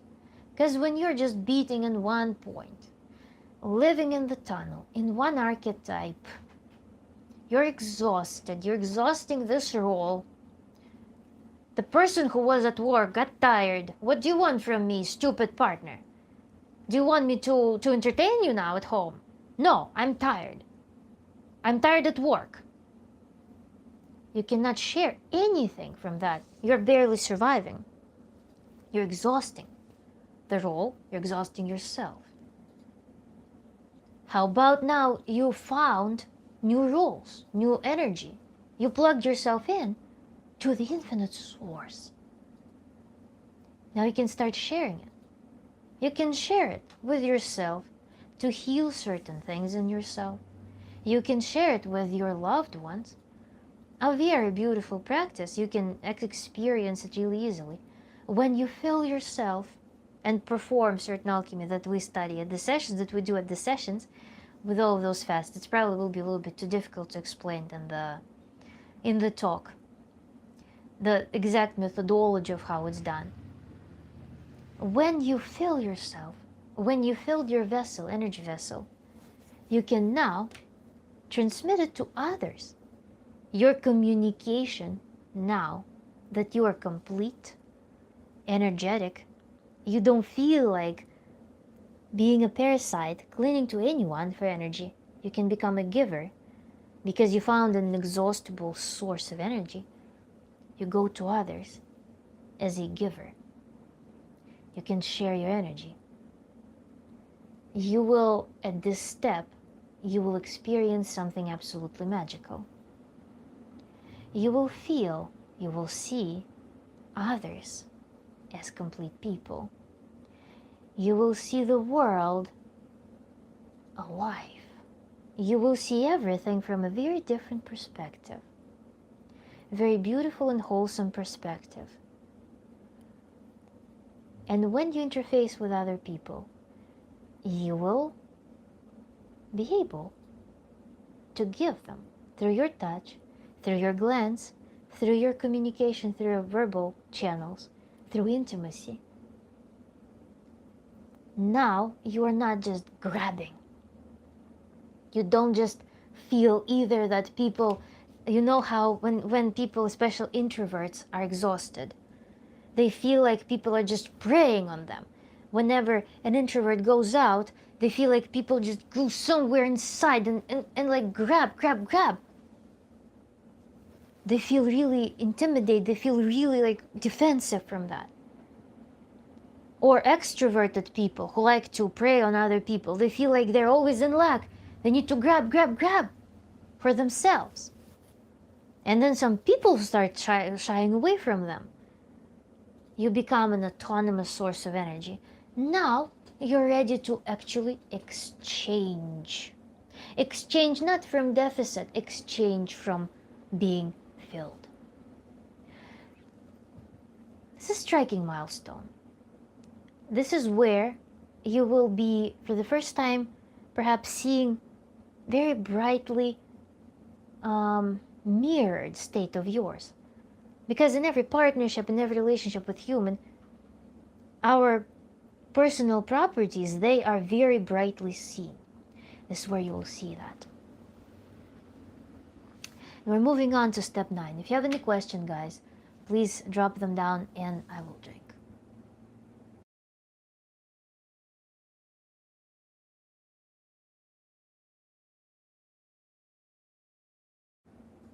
In general, how's it going? And if you have any questions, I'll wait for 1 minute.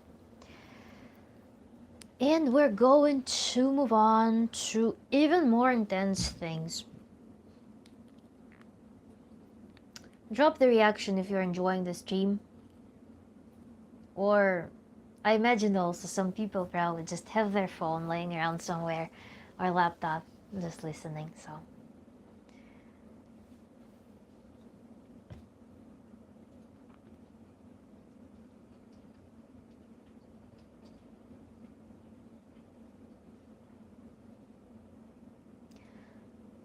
Thank you, I see the reactions. I really appreciate that. Today probably Sunday, probably not very active day because I think it depends on the day of the week. Yeah, I'm listening while doing things. Yeah, thank you. Last stream I made, some person was embroidering while listening. So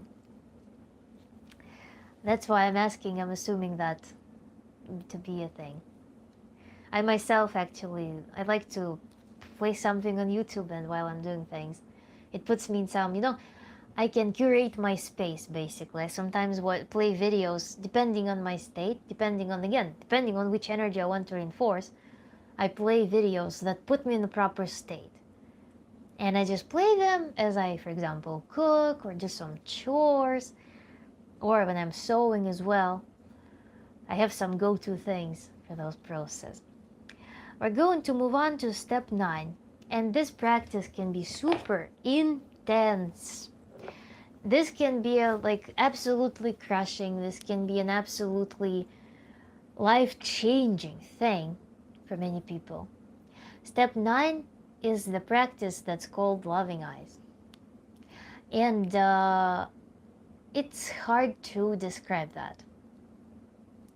But this is the healing, first of all, through just mirror neurons, through capturing the response that a lot of people were not given. When we're little, if we are in a healthy bond with our mom, if our mom had physiological birth, if she had comfortable postpartum, if she's well nourished, psychologically well, and if in general it just happens. It just happens that she is capable of loving her child very naturally. Because it's not always the case. Sometimes it just doesn't happen. Sometimes women themselves they're hurt, they're traumatized. They're not able to connect with their child. But very early in life, before verbal communication becomes a thing, This is when a child receives the first feedback. That is the glance. And it really depends on how mom deep inside feels about her child. Whether she has some glimpse of doubt that her child is good enough, whether she carries some pain, whether she can look at her child without any filters, just through pure love, whether she's capable of experiencing pure love herself.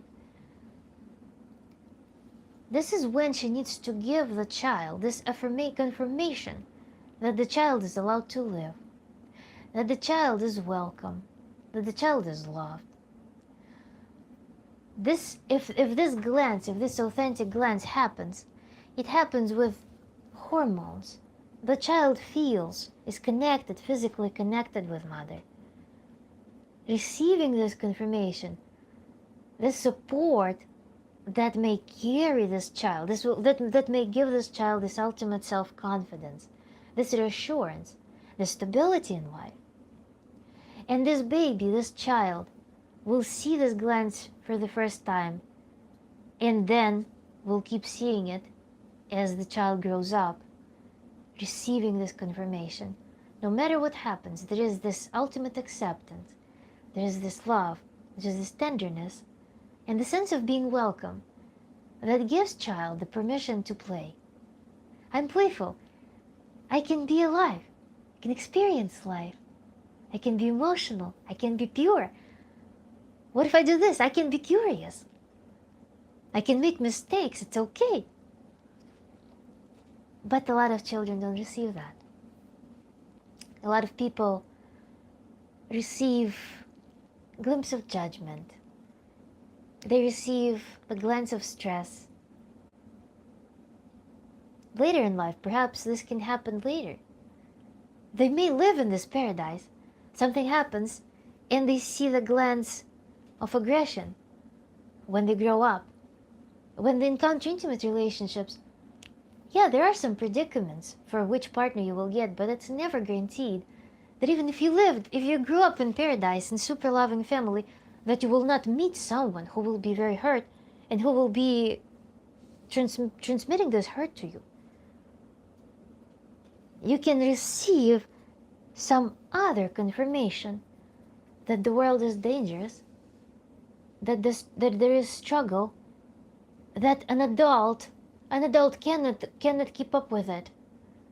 If your parents carry the energy of uncertainty, if your parents carry this energy of survival or aggression or distress, or if you meet someone and they transmit this unhappiness to you, you imprint it in some vulnerable moment, be it being a child fully dependent on this figure who gave this silent confirmation through their glance to you, through their attitude, through their body language, or be it a person who will later give you some intimate trauma by being intimately connected with you and then just dumping something in the most vulnerable moment, this shattering of paradise for you. And this is something that can only be healed through establishing this confirmation. And this is a total metaphysics. There's scientific basis to it. But what happens in the sessions, how this process moves along, is a pure magic. It feels like pure magic because you reconnect through different means. You reconnect with those loving eyes, with the image, relationship with pure love that reestablishes the permission for you to just be. You're allowed. It exists. A lot of people go through horrible events in life, horrible events. They go through unthinkable things. And how to live after that? When it seems like the whole world is just that thing. That dirt that you were thrown into, the darkness, the filth. You were so pure. And then, how did it happen? How did the world become this way? It's really crazy. How to walk out of that? You will never forget the experience. You will never be able to just pretend that this experience never happened. I'm here in Ghana, but wishing you and the friends here happy Sunday. Thanks so much. We're in a very intense moment right now. I hope you watch it in replay because this video is pretty interesting, I think. So, you cannot forget the experience. You cannot play pretend that it never happened. You can't. It happened. But what you can do is you can relearn with everything that we've covered so far. And with this practice that I'm talking about, the loving eyes, you can step out. You can make it an element of the world. There's this infinite world, big world of possibilities. And what happened to you is only an element of that. To move on, to clear yourself, to connect with this clean energy, to this purity, to the beauty that nevertheless exists in the world, to love that does exist in the world. You can do it through looking into the eyes of the one who carries this love, who embodies it. And there are practices that can be done with that. But this is a powerful, powerful tool. And there is, with this loving eyes practice, when you do that, when you connect with the experience of that the world is still worthy of living, that there's still love in it, even after that muddy, terrible experience, you can introduce the practice in which you give it to yourself. After you have experienced these loving eyes, after you have connected and allowed your mind and soul, body, everything, connect with that again, see this side of the world, you can start giving it to yourself. Because how much criticism, how much judgment exists in most people about themselves when they look at their life and they criticize their life fundamentally. Gross. They will verbalize it. Gross. They look at their body is gross. Could be better. Their choices in life are gross. Could be better. And now, when you've connected with this love, when you let it inside of you, can you look at yourself with the loving eyes? And this is a super transformative practice. You can do it with the use of the mirror, to have this cordial conversation with yourself, to reframe your concepts about yourself through the love that exists in the world. Because what happens is that if you have judgments towards yourself, if you carry the weight of some concepts, if you carry the weight of that trauma, if you want that, if there is this deepest disappointment, you can only live well afterwards if you let it go, if you drop the burden of that. Because life is only now. Life is happening only in the now. You're experiencing things only in the now. Your thoughts can move forward or backward in time, have a concept of time, but they will be igniting the feelings here and now. If you have concepts, if you have experiences that keep igniting in your mind, that you haven't healed, that you haven't let go of, that you haven't lighten up. It will keep dragging you. It will not allow your mind to be free. It will not allow your mind to let the joy, the heavenly experience through you.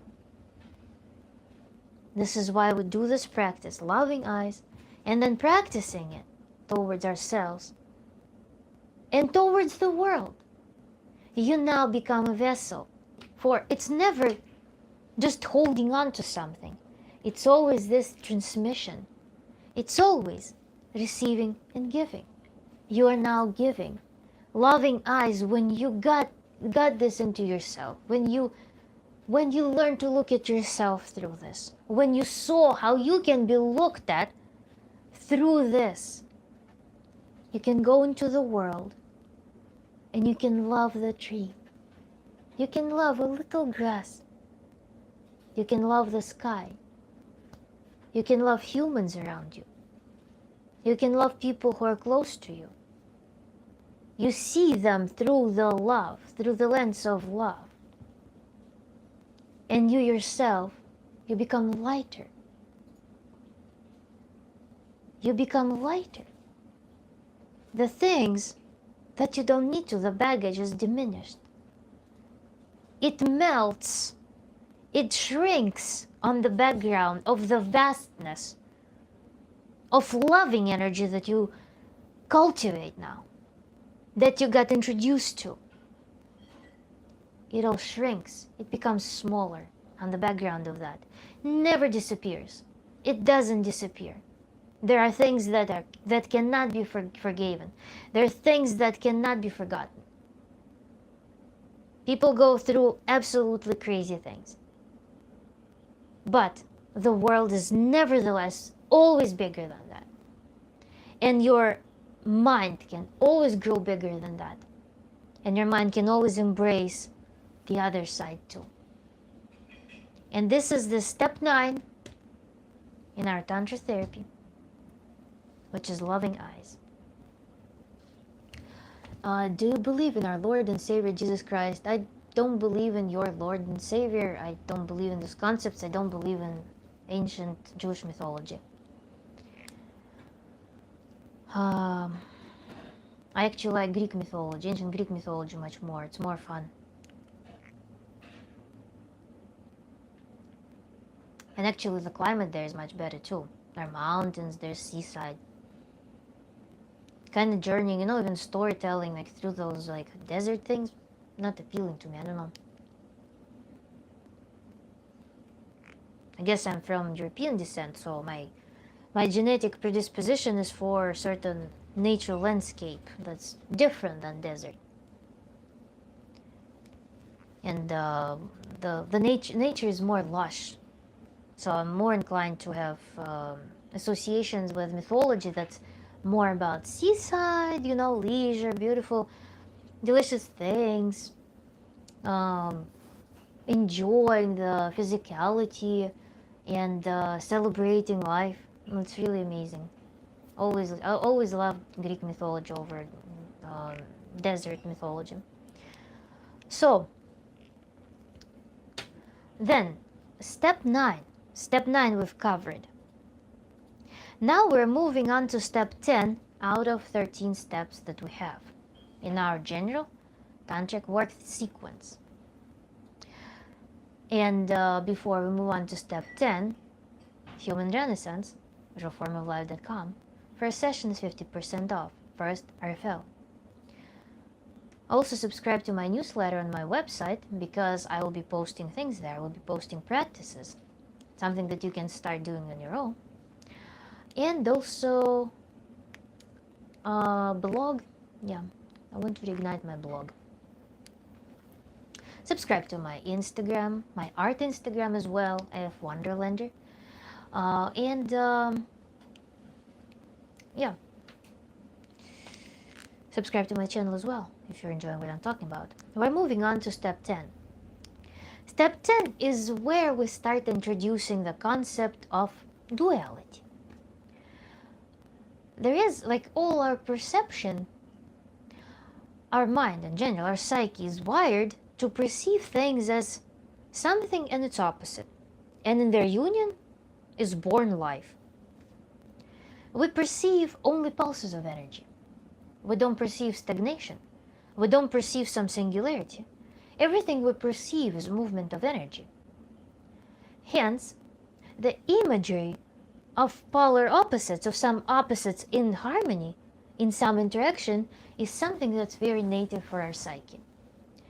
In Indian culture, there are Shiva and Shakti and their union. In any other tradition, we can come up with any other symbology. We can call it masculine and feminine, which is also arbitrary. There are some biological things that define masculine and feminine, but largely the attributes are something that we can define ourselves. So these are two polar opposites that in harmony create the pulse of life. And this is the next concept that we're starting to explore. So far, we've worked mostly, imagine it's Tantra, people think of tantric sex. So far, we worked only on our own mind. Barely working with anything associated with anything remotely sexual or interpersonal. Yes, we mastered, we touched up on that. This giver potential, actually coming out to the world from a different standpoint, with different qualities, with different powers. We learned that skill. But now we're actually coming closer to this renowned tantric sex. And we're starting to embrace the concept of polar opposites that work in harmony. Here, the practices become really interesting.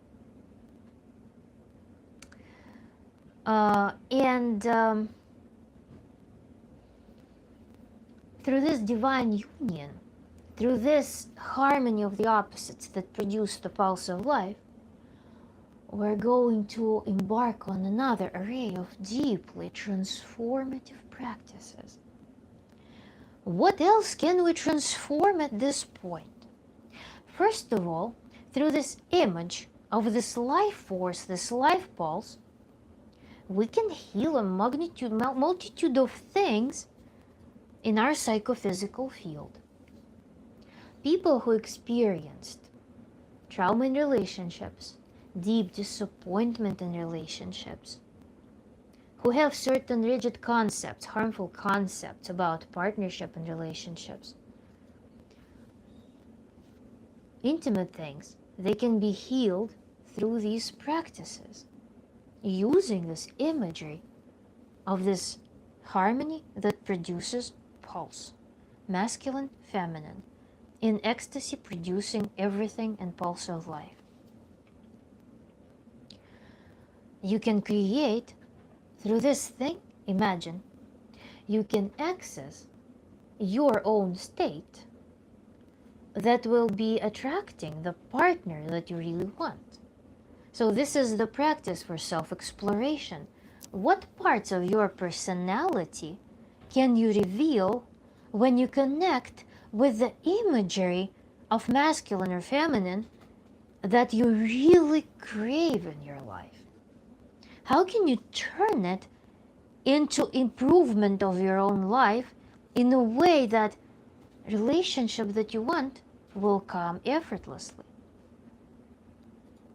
This is something that we do through those practices.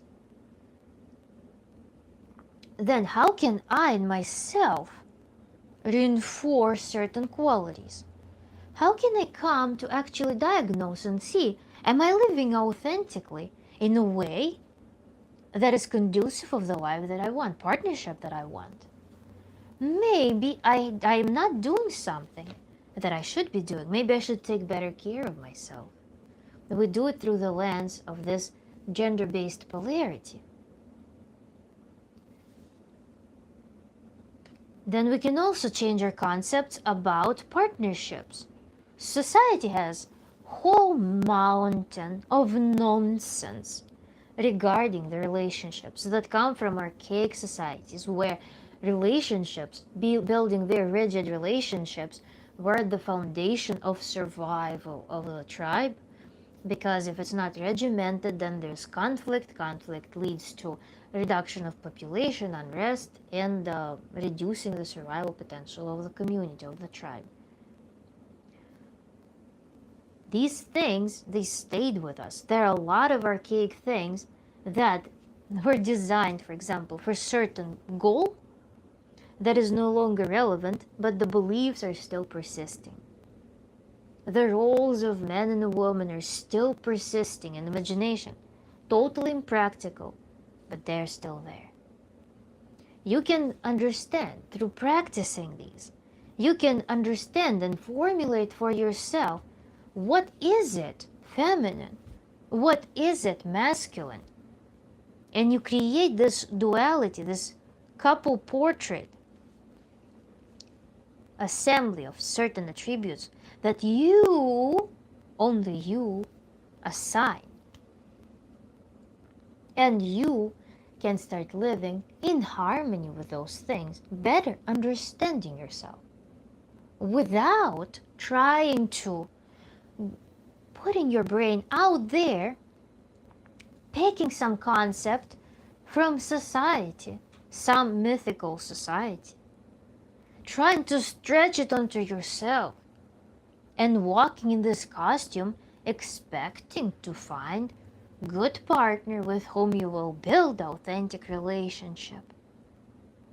No, you're doing the opposite. You're going from within.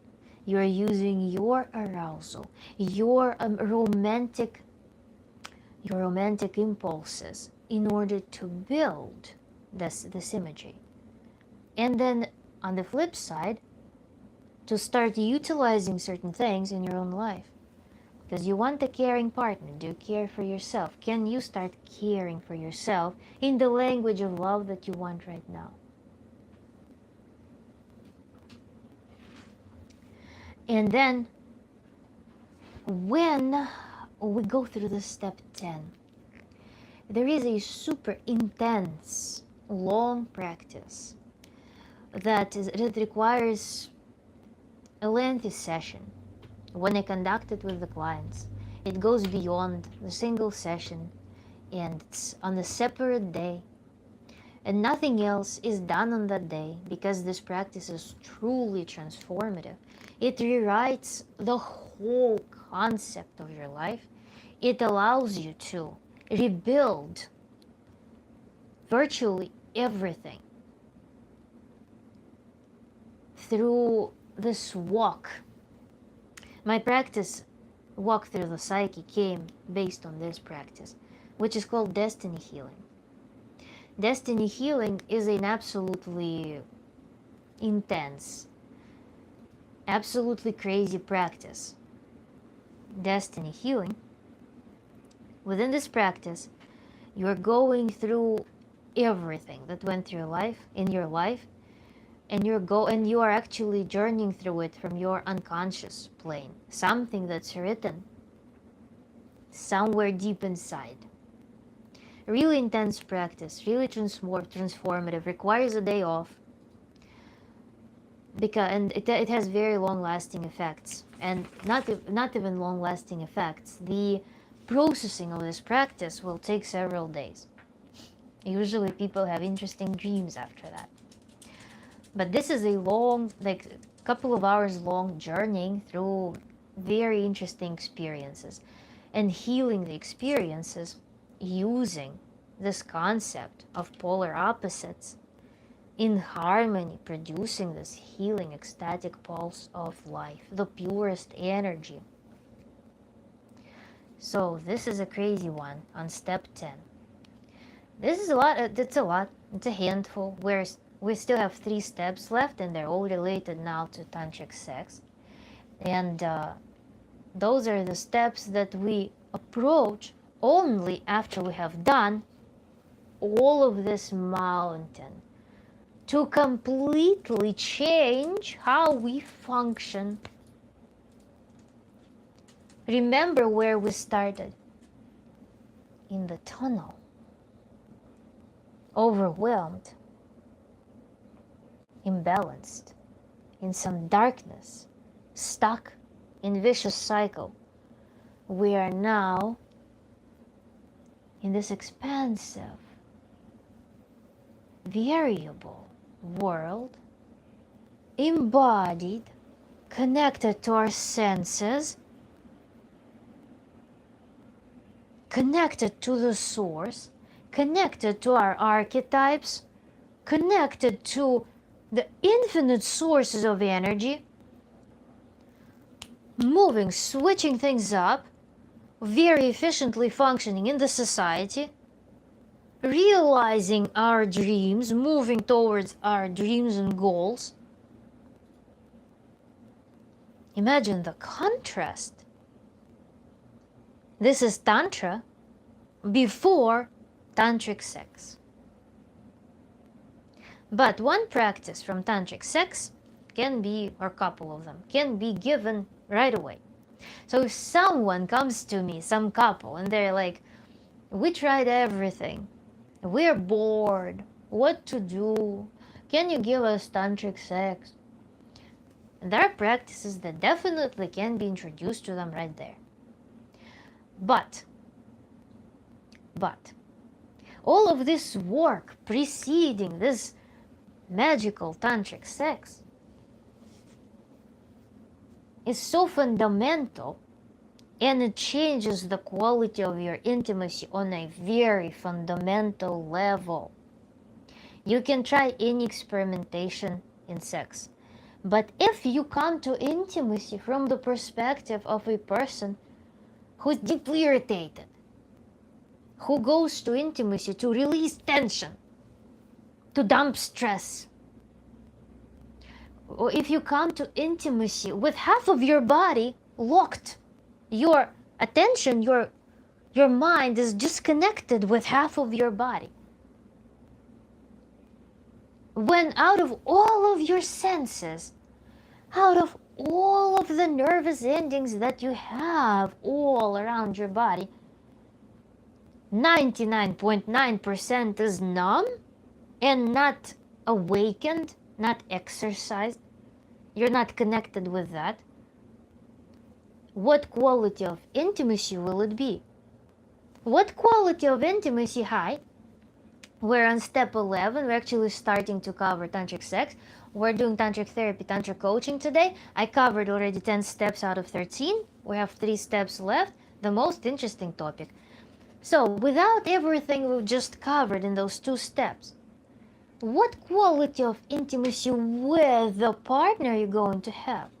When you see your partner as like a resource for energy that also is stingy, also tired, doesn't want to share, or you feel like your partner is just draining your energy, or like puts his boots somewhere in the walkway, and when you go to intimacy through this lens, do you think that any extraneous practice, tickle here, press there, will improve it drastically? This is why Tantra is so vast in everything and so fundamental in everything preceding this magical, well-known tantric sex. And that's why there's this saying that we make love the way we live. Very accurate. It applies to Tantra as well. When you live 5% of your potential, 1% of your potential, when you don't own your life, when you don't own your body, what is that? It's going to just, what happens sadly in a lot of people, without deep work, with some, for example, couples come with dissatisfaction in their intimacy. They come with dissatisfaction. If fundamental work is not done, they may, if they try different things, for example, people go online, they look for some tips. Example, a woman is closed. It hurts for her to be intimate. Maybe there and then she got traumatized. Right now she's closed. Her libido is dropping. She has anxiety before any arousal can come into the picture. There's clear dysfunction. Intimacy is first scary and then desirable. There's a conflict. The body is scared of intimacy. She goes online, she finds some tips. Instead of going to work with a sexologist, instead of going to work with a tantra therapist, she goes online, finds tips, put this toy in, do this, do that, without systemic work. Reconnect, balancing nervous system, changing an overall background of your life, how you live. Is your body even aware that you live in a safe environment without the need to be constantly in survival, fearing for your life? How to reframe this anxiety that sits inside of you when you even think about intimacy. These are the things that sit beneath anything physical to happen in intimacy. This is why there's such a massive amount of work to do. Because our sexuality is indivisible, as I demonstrated before as well. Sexuality is indivisible from our, in general, life, the way we experience life. Sexual organs are no different from any other organs of our perception, any sensory organs. In principle, they're the same. Hence, if your entire body is living in a certain background, sexual organs also will be experiencing the same thing.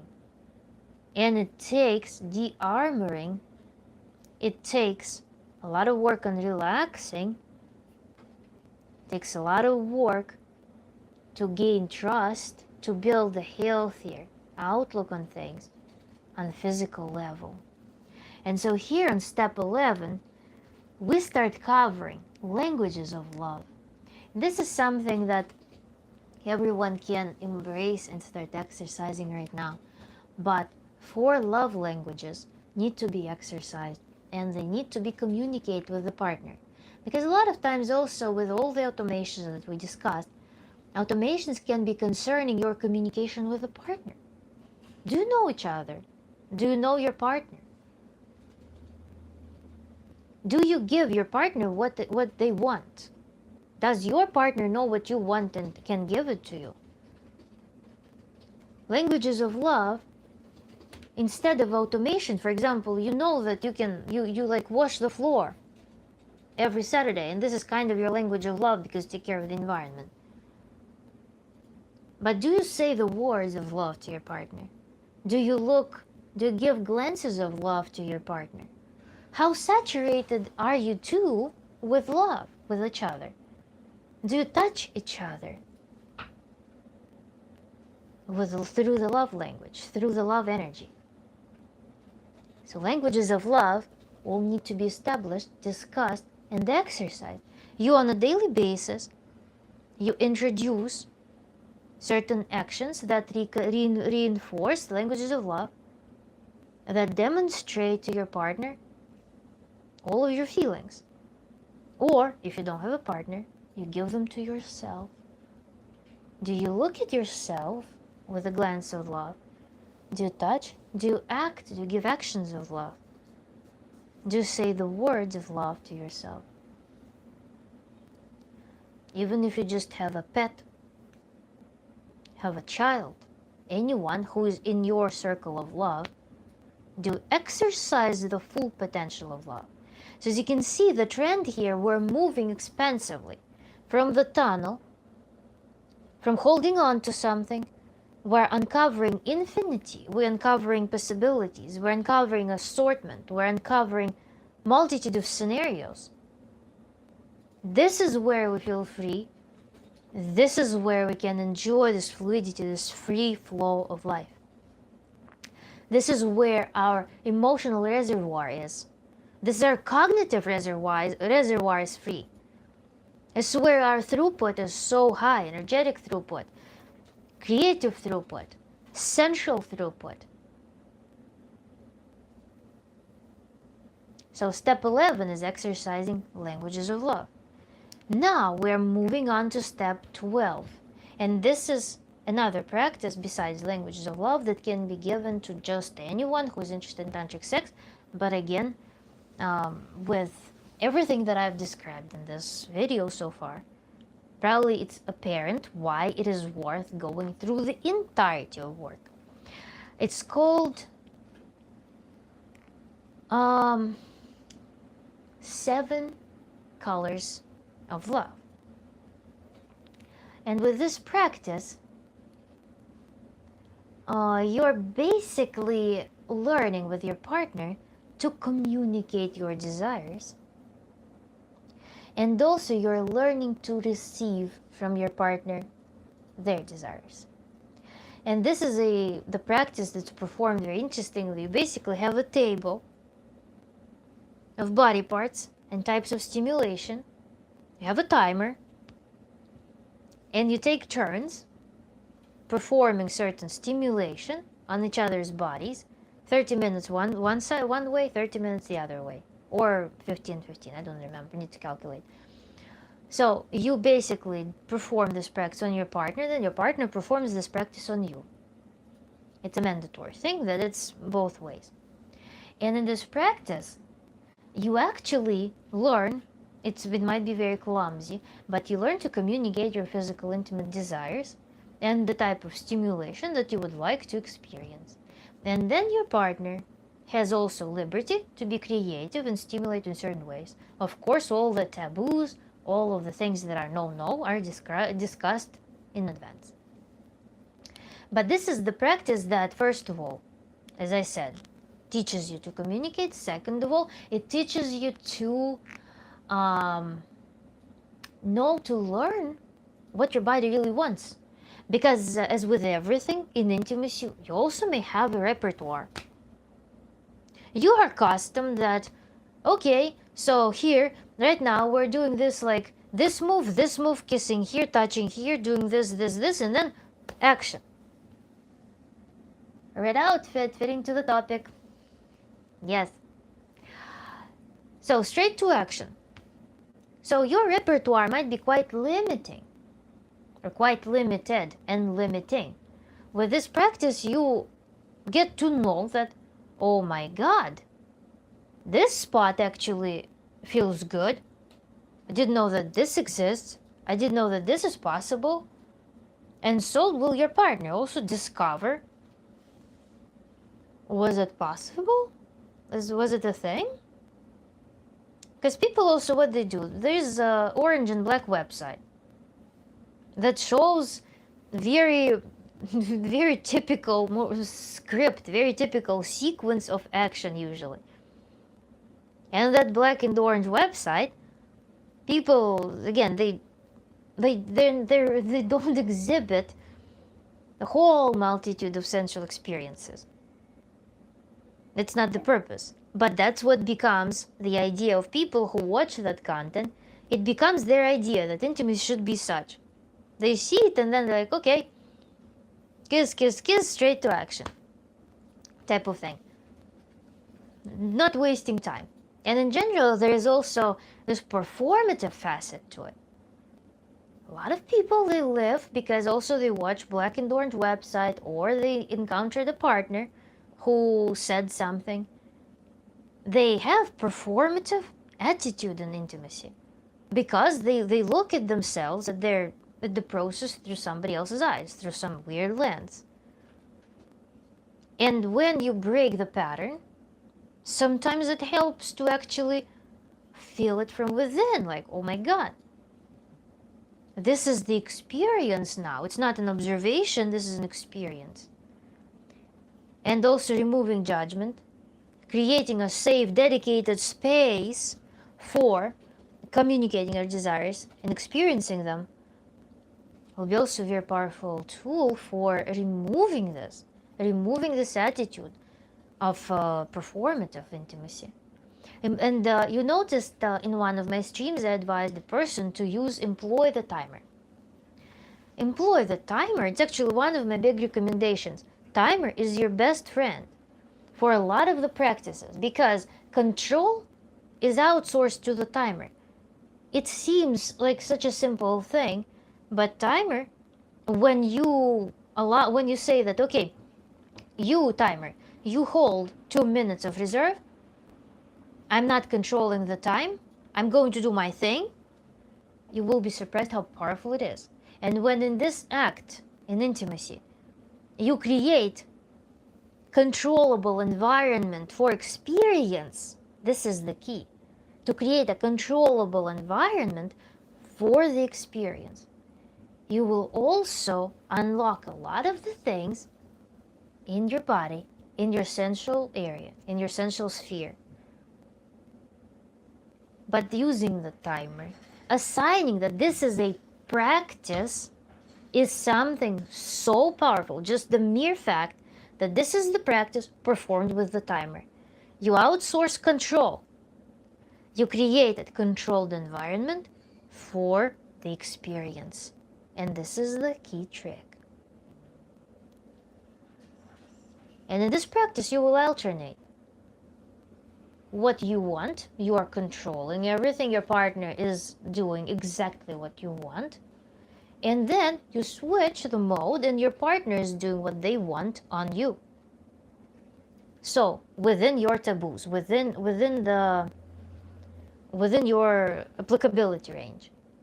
So you know that it's safe, and you know that you could control it, and then now you're surrendering to their control.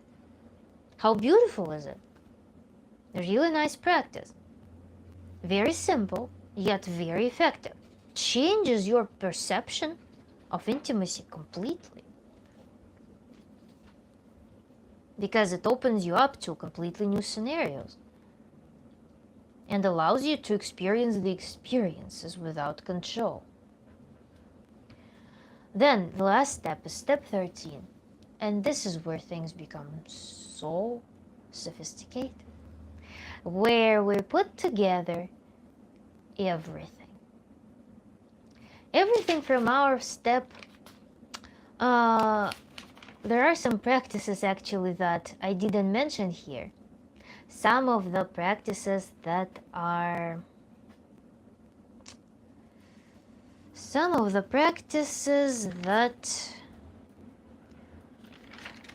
yeah, there's much more. Basically, I spoke for 2.5 hours, but I still could speak even more in detail about different practices.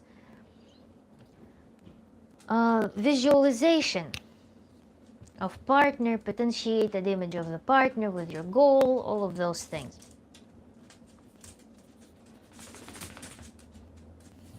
Let me draw it a little bit in my notes such that I remember to include it.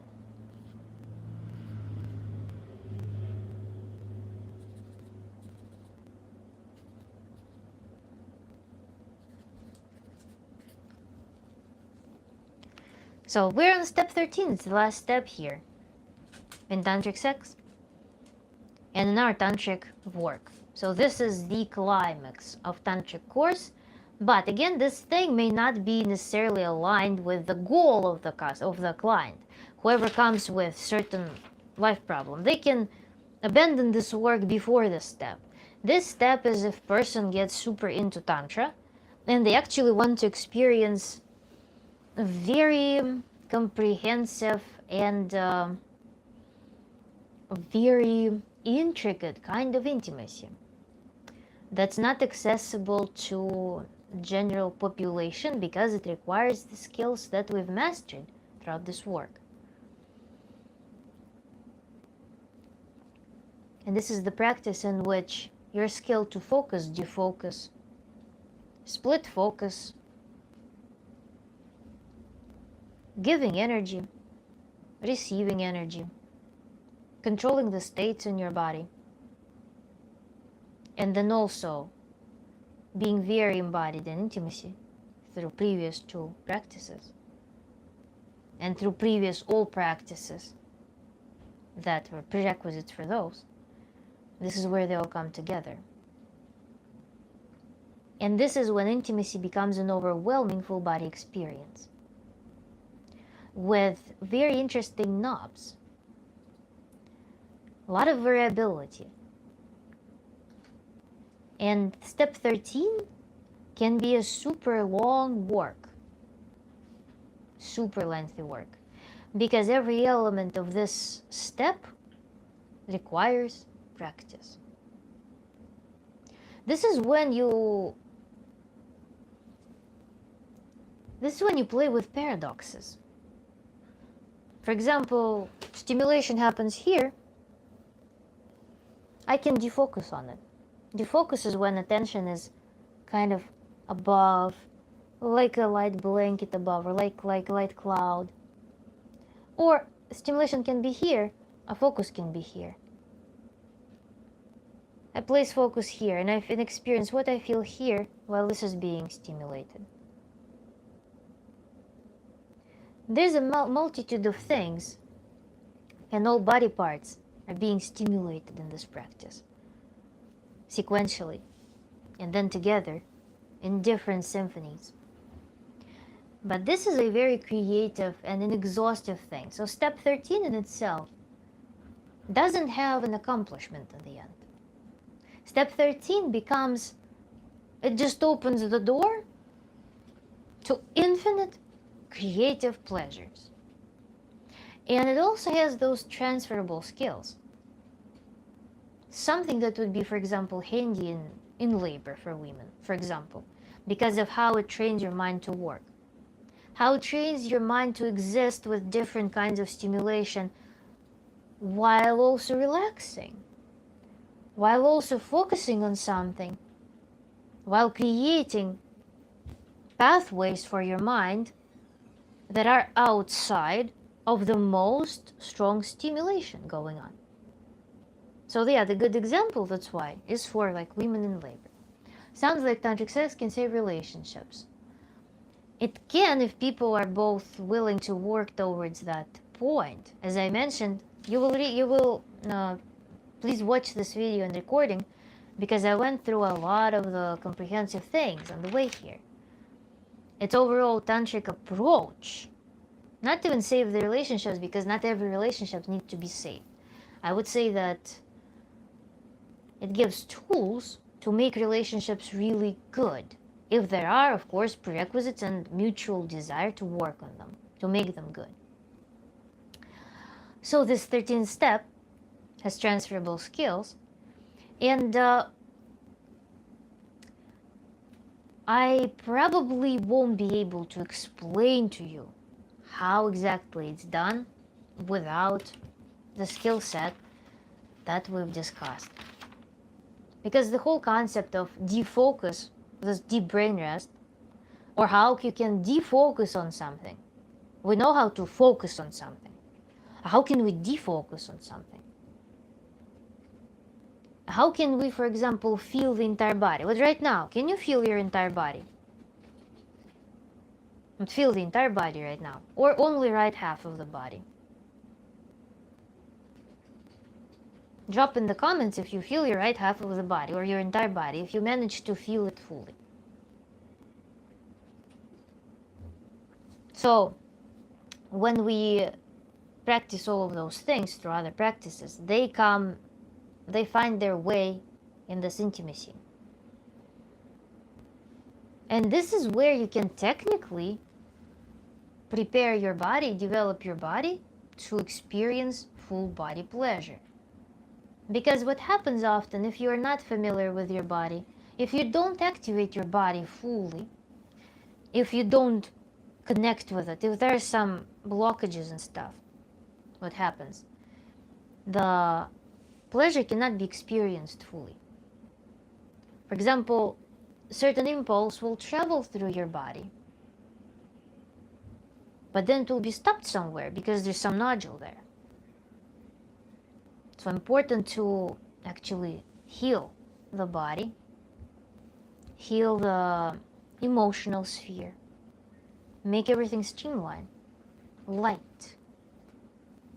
Odd request, never tried that. No, let's try it.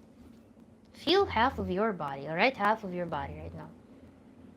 If you can do it, well, this is a skill that can be trained. And that's part of the practice that I want to post on my website. And in that practice, you actually learn to do that inside of the meditation. Because right now it's probably difficult because your mind is journeying everywhere at the same time. So we're done. Today's webinar about tantric therapy, tantra therapy is over. I haven't mentioned 1, 2, 3, 4 practices. And also I didn't necessarily reveal everything that sits in certain practices because it's just impossible probably. But now you know, you watch this in replay, you watch the recording, and you will know what Tantra is, what tantric work is.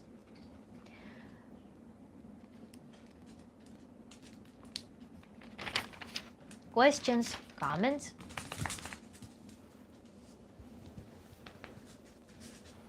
I want to summarize, probably while you're thinking about questions, comments, I want to summarize what we've done. From some hypothetical client that was lost, that just brought some pain that exists in their life, that they even perhaps cannot formulate. From a stuck, overwhelmed position with low energy, perhaps low libido, problems in relationships, problems at work, not seeing the exit, being in vicious cycle. We came to the point where life becomes this bright, outdoors, let's say some oriental market. When life becomes this dome cinema, where wherever you look, there is something. Where you become this expansive vessel that conducts emotions, experiences, lets go, takes, creates, transforms, shares, heals, enjoys, creates very good partnerships, brightens up the world, experiences everything physically, enjoys intimacy, is playful in relationships, playful in life. Very beautiful. It's literally the opposite of what we've started with. And we've discussed all the tools that help with that. Nothing magical. Everything is scientifically backed and works wonderfully. So I am waiting couple of more minutes. And what I did, I'm speaking for so long. A couple of more minutes for questions, closing notes. Human Renaissance, rawformoflife.com. First session is 50% off. First RFL. And I will see you more on my channel. I will see you on my Instagram. I'll see you in the personal work with me. Bring me your troubles, and I will be very happy to introduce you to your new abilities, newly discovered abilities for enjoyment and living. I like to word it a joy-forward life. Of course, it's not a robotic thing, you smile and wave. No, it's not. It's a very organic life in which nothing gets stuck. Tantra is strictly sexual, but also a lifestyle. I remember you asking if I could go for 16 hours.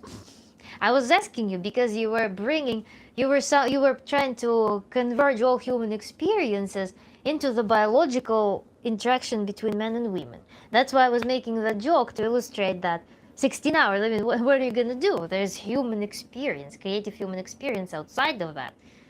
That's why I was asking that, if you didn't catch that. So, Tantra is not strictly sexual, but life is sexual in nature. Sex is source of life. Libido is both sexual and vital energy. So they're inseparable concepts. It's in the modern societies where they're brought as separate entities. But the energy is the same, And you can argue that this is exactly what we're talking about the biological thing, but no. It is libidinous vital energy, how you interact with the world. I like to regard it, again, through sexuality, because sexuality implies that it's some interpersonal experience. It can be, of course, autoeroticism and such, but even then, the apex point of pleasure is always something that spans beyond you. It's something where your concept of self kind of abandons you. So this is why they have those similarities. This is when you go beyond your little like concept about yourself.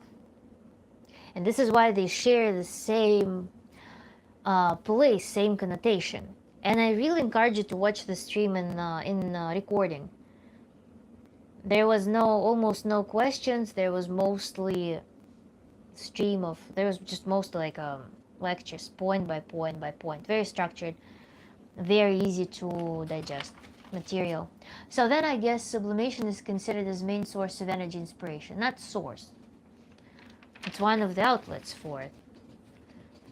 It's receiving and giving. Yeah, I can't say that it's a source. Not sublimation. It's, I mean, not source of energy.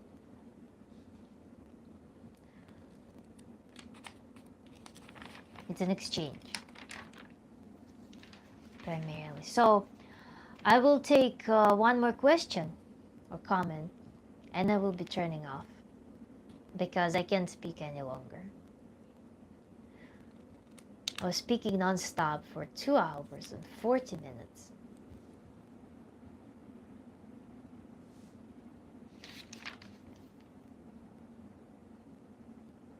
Later.